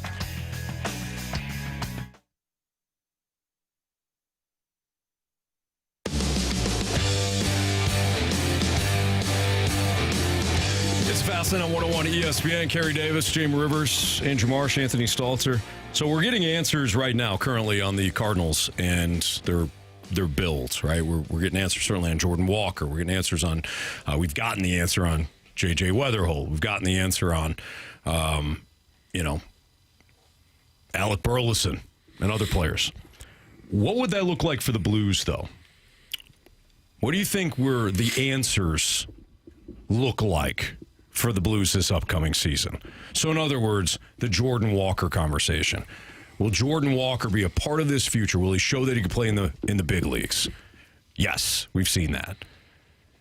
What does the starting rotation look like? What does Matthew Liberatore? Can Matthew Liberatore be more of the version of, hey, this is somebody that could be a steady presence in the rotation?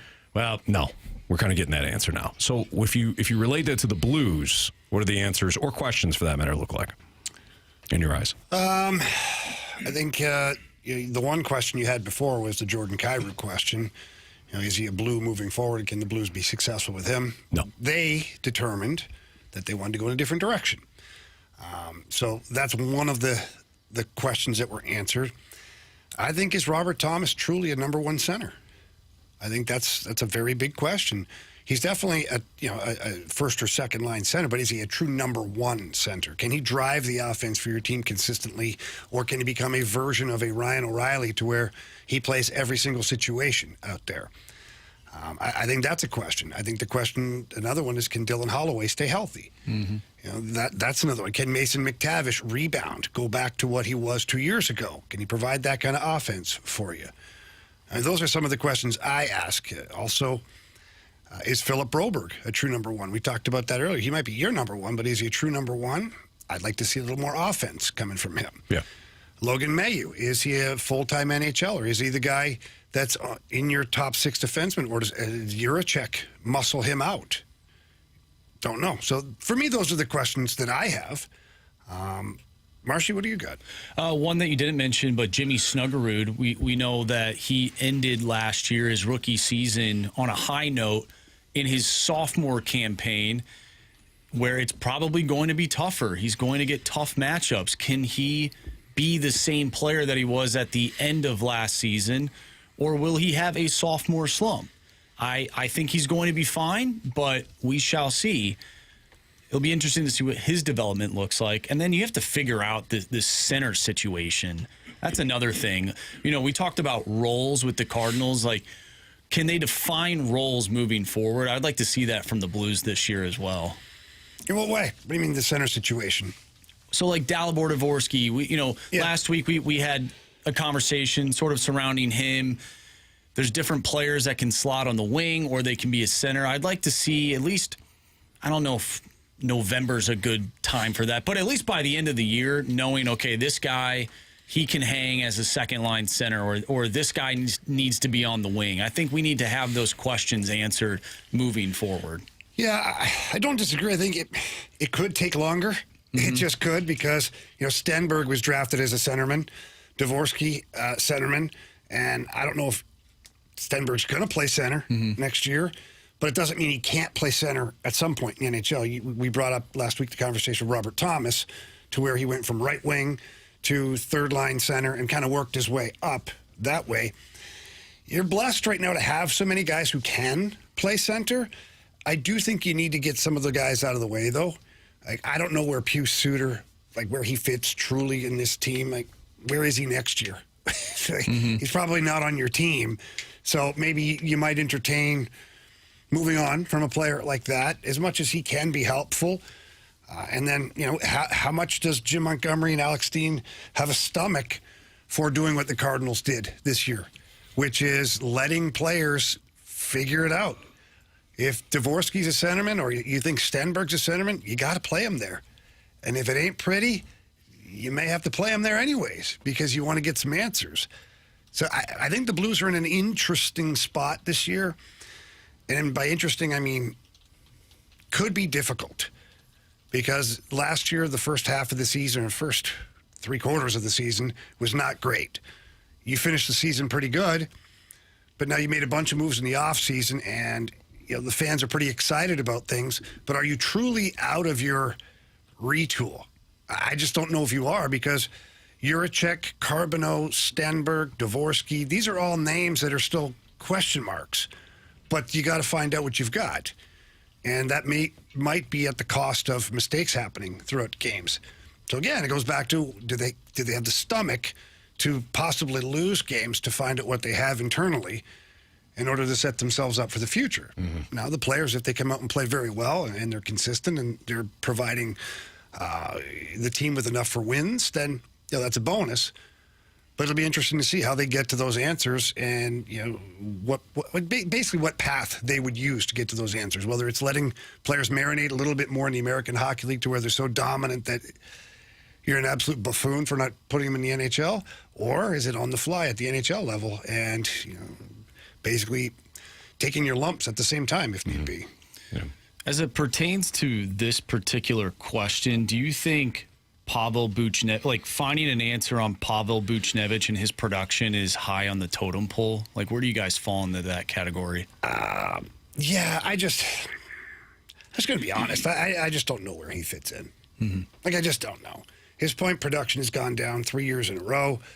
You'd love to see a bounce back season from him. I think this is a big season for Pavel Buchnevich as far as staying in St. Louis Blue, because if he doesn't have another good year, I don't know why the Blues would want to hang on to him. Now, moving him won't be easy.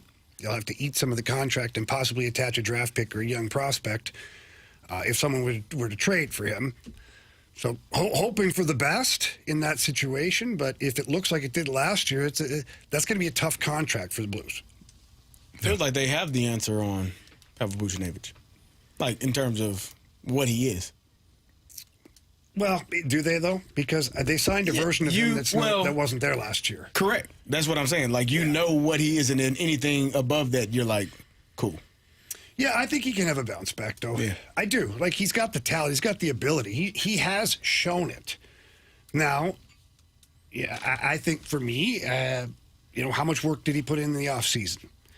That will be the big deciding factor for me, and you'll want to see what it looks like at training camp. In a perfect world, he has another 55 to 65 point season, and you're happy with that. You'd like to see 70, but I'd take 55 to 65 points from him. Mm-hmm. Do we just need to temper our expectations for Pavel Buchnevich, and do the Blues need to just put him in a different role? And you just say, forget the contract. That's already going to happen. Okay. That's going to happen. Pavel, whatever ice time Buch gets is going to have to be earned. Mm-hmm. Just like all the other guys now, but you've got some more firepower. You've got some guys that can put some numbers on the board that are younger, that would be maybe a better investment with your time. So he's going to have to produce. He's going to have to play very good. All right, we'll come back. We'll wrap up the show. Cardinals and Reds, by the way, underway right now, and the Cardinals got a couple of runners on in the first inning, so looking good so far. Hopefully they can pound on another win. Guy. And, of course, they've got the St. Louis star, Marshy, Alec Burleson at the dish. We'll wrap up the show next.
If you miss anything from today's show, you can always download the podcast, available at 101ESPN.com or via the Dobbs Tire and Auto Centers mobile app.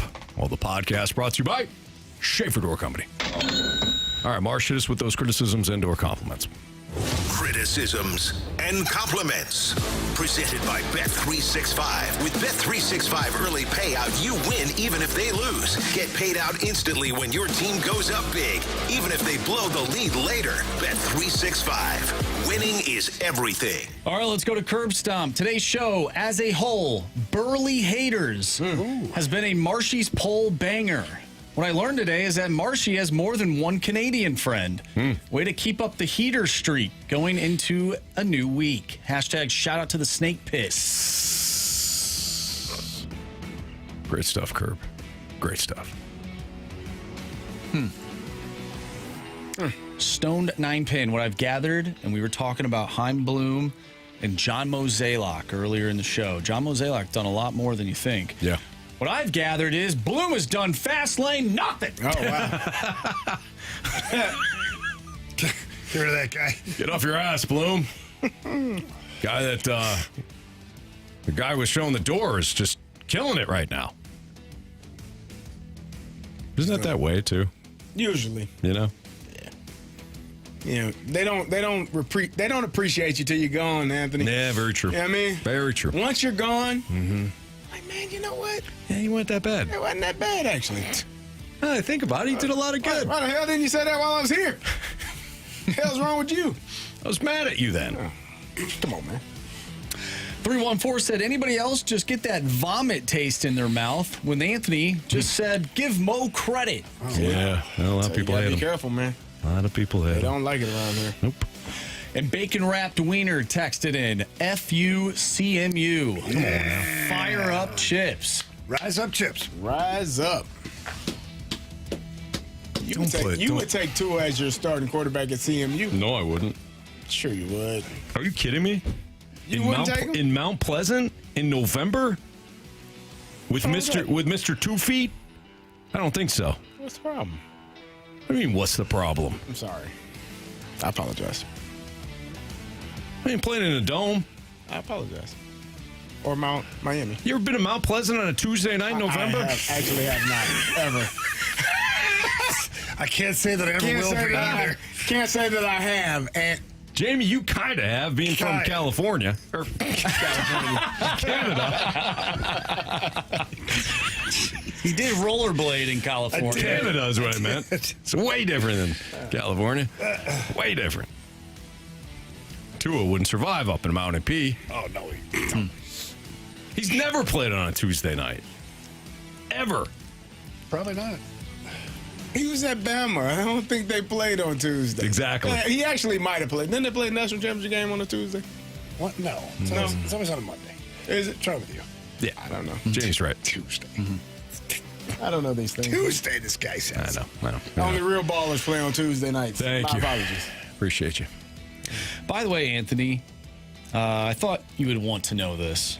Rachel texted me earlier today and said she got tickets to a certain event in December.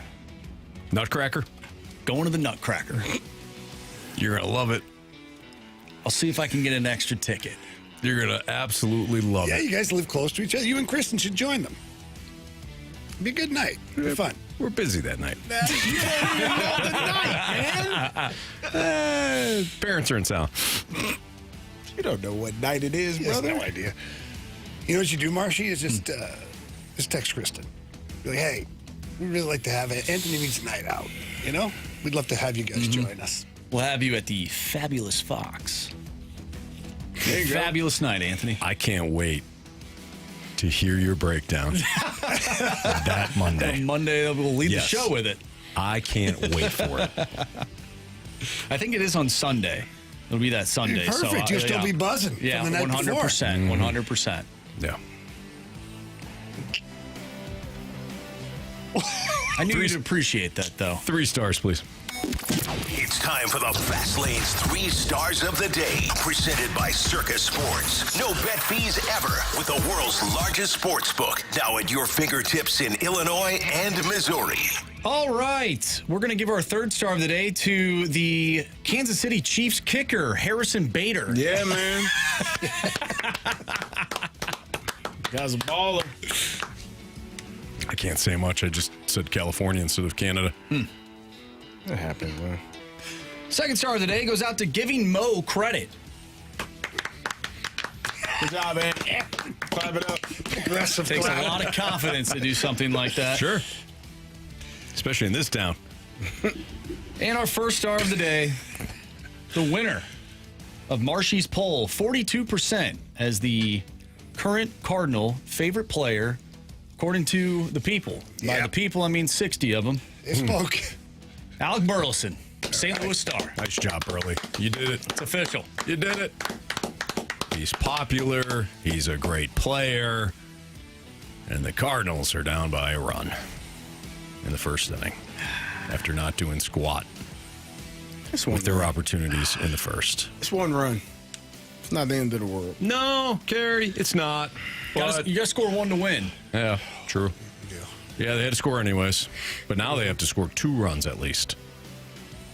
It's a long game. That could be tough. Even though they did it earlier today. They'll be fine. Yeah, hopefully. Hopefully. All right. Well, we appreciate everybody being tuned in on this Monday. We'll be back tomorrow at 2 o'clock. We got instant replay coming up. Tomorrow we'll break down this Cardinals-Reds matchup. Hopefully the Cardinals get another dub. That'd be 4 straight, guys. Ooh, baby. 4 straight. Fans not coming out. The Great American Small Park. Plenty of good seating available. The game started tonight in early. Cincinnati. Yeah. Game started. It did. You're right, Carey. I'm sure they'll filter in later. Later arriving crowd, like L.A. Yeah. They're not showing up to those games either. Nah. And then the ones that do are booing them. You wonder if you're the Reds, if you don't say, hey, listen, you come for the 1st game, you stay the 2nd one, too. Yeah, go ahead. Free. Yeah, Care. just stay in. Just stay keep in the buying ballpark. beer. You know, go in the clubhouse if you want. Should put on a uniform. They'll do it for us. See ya.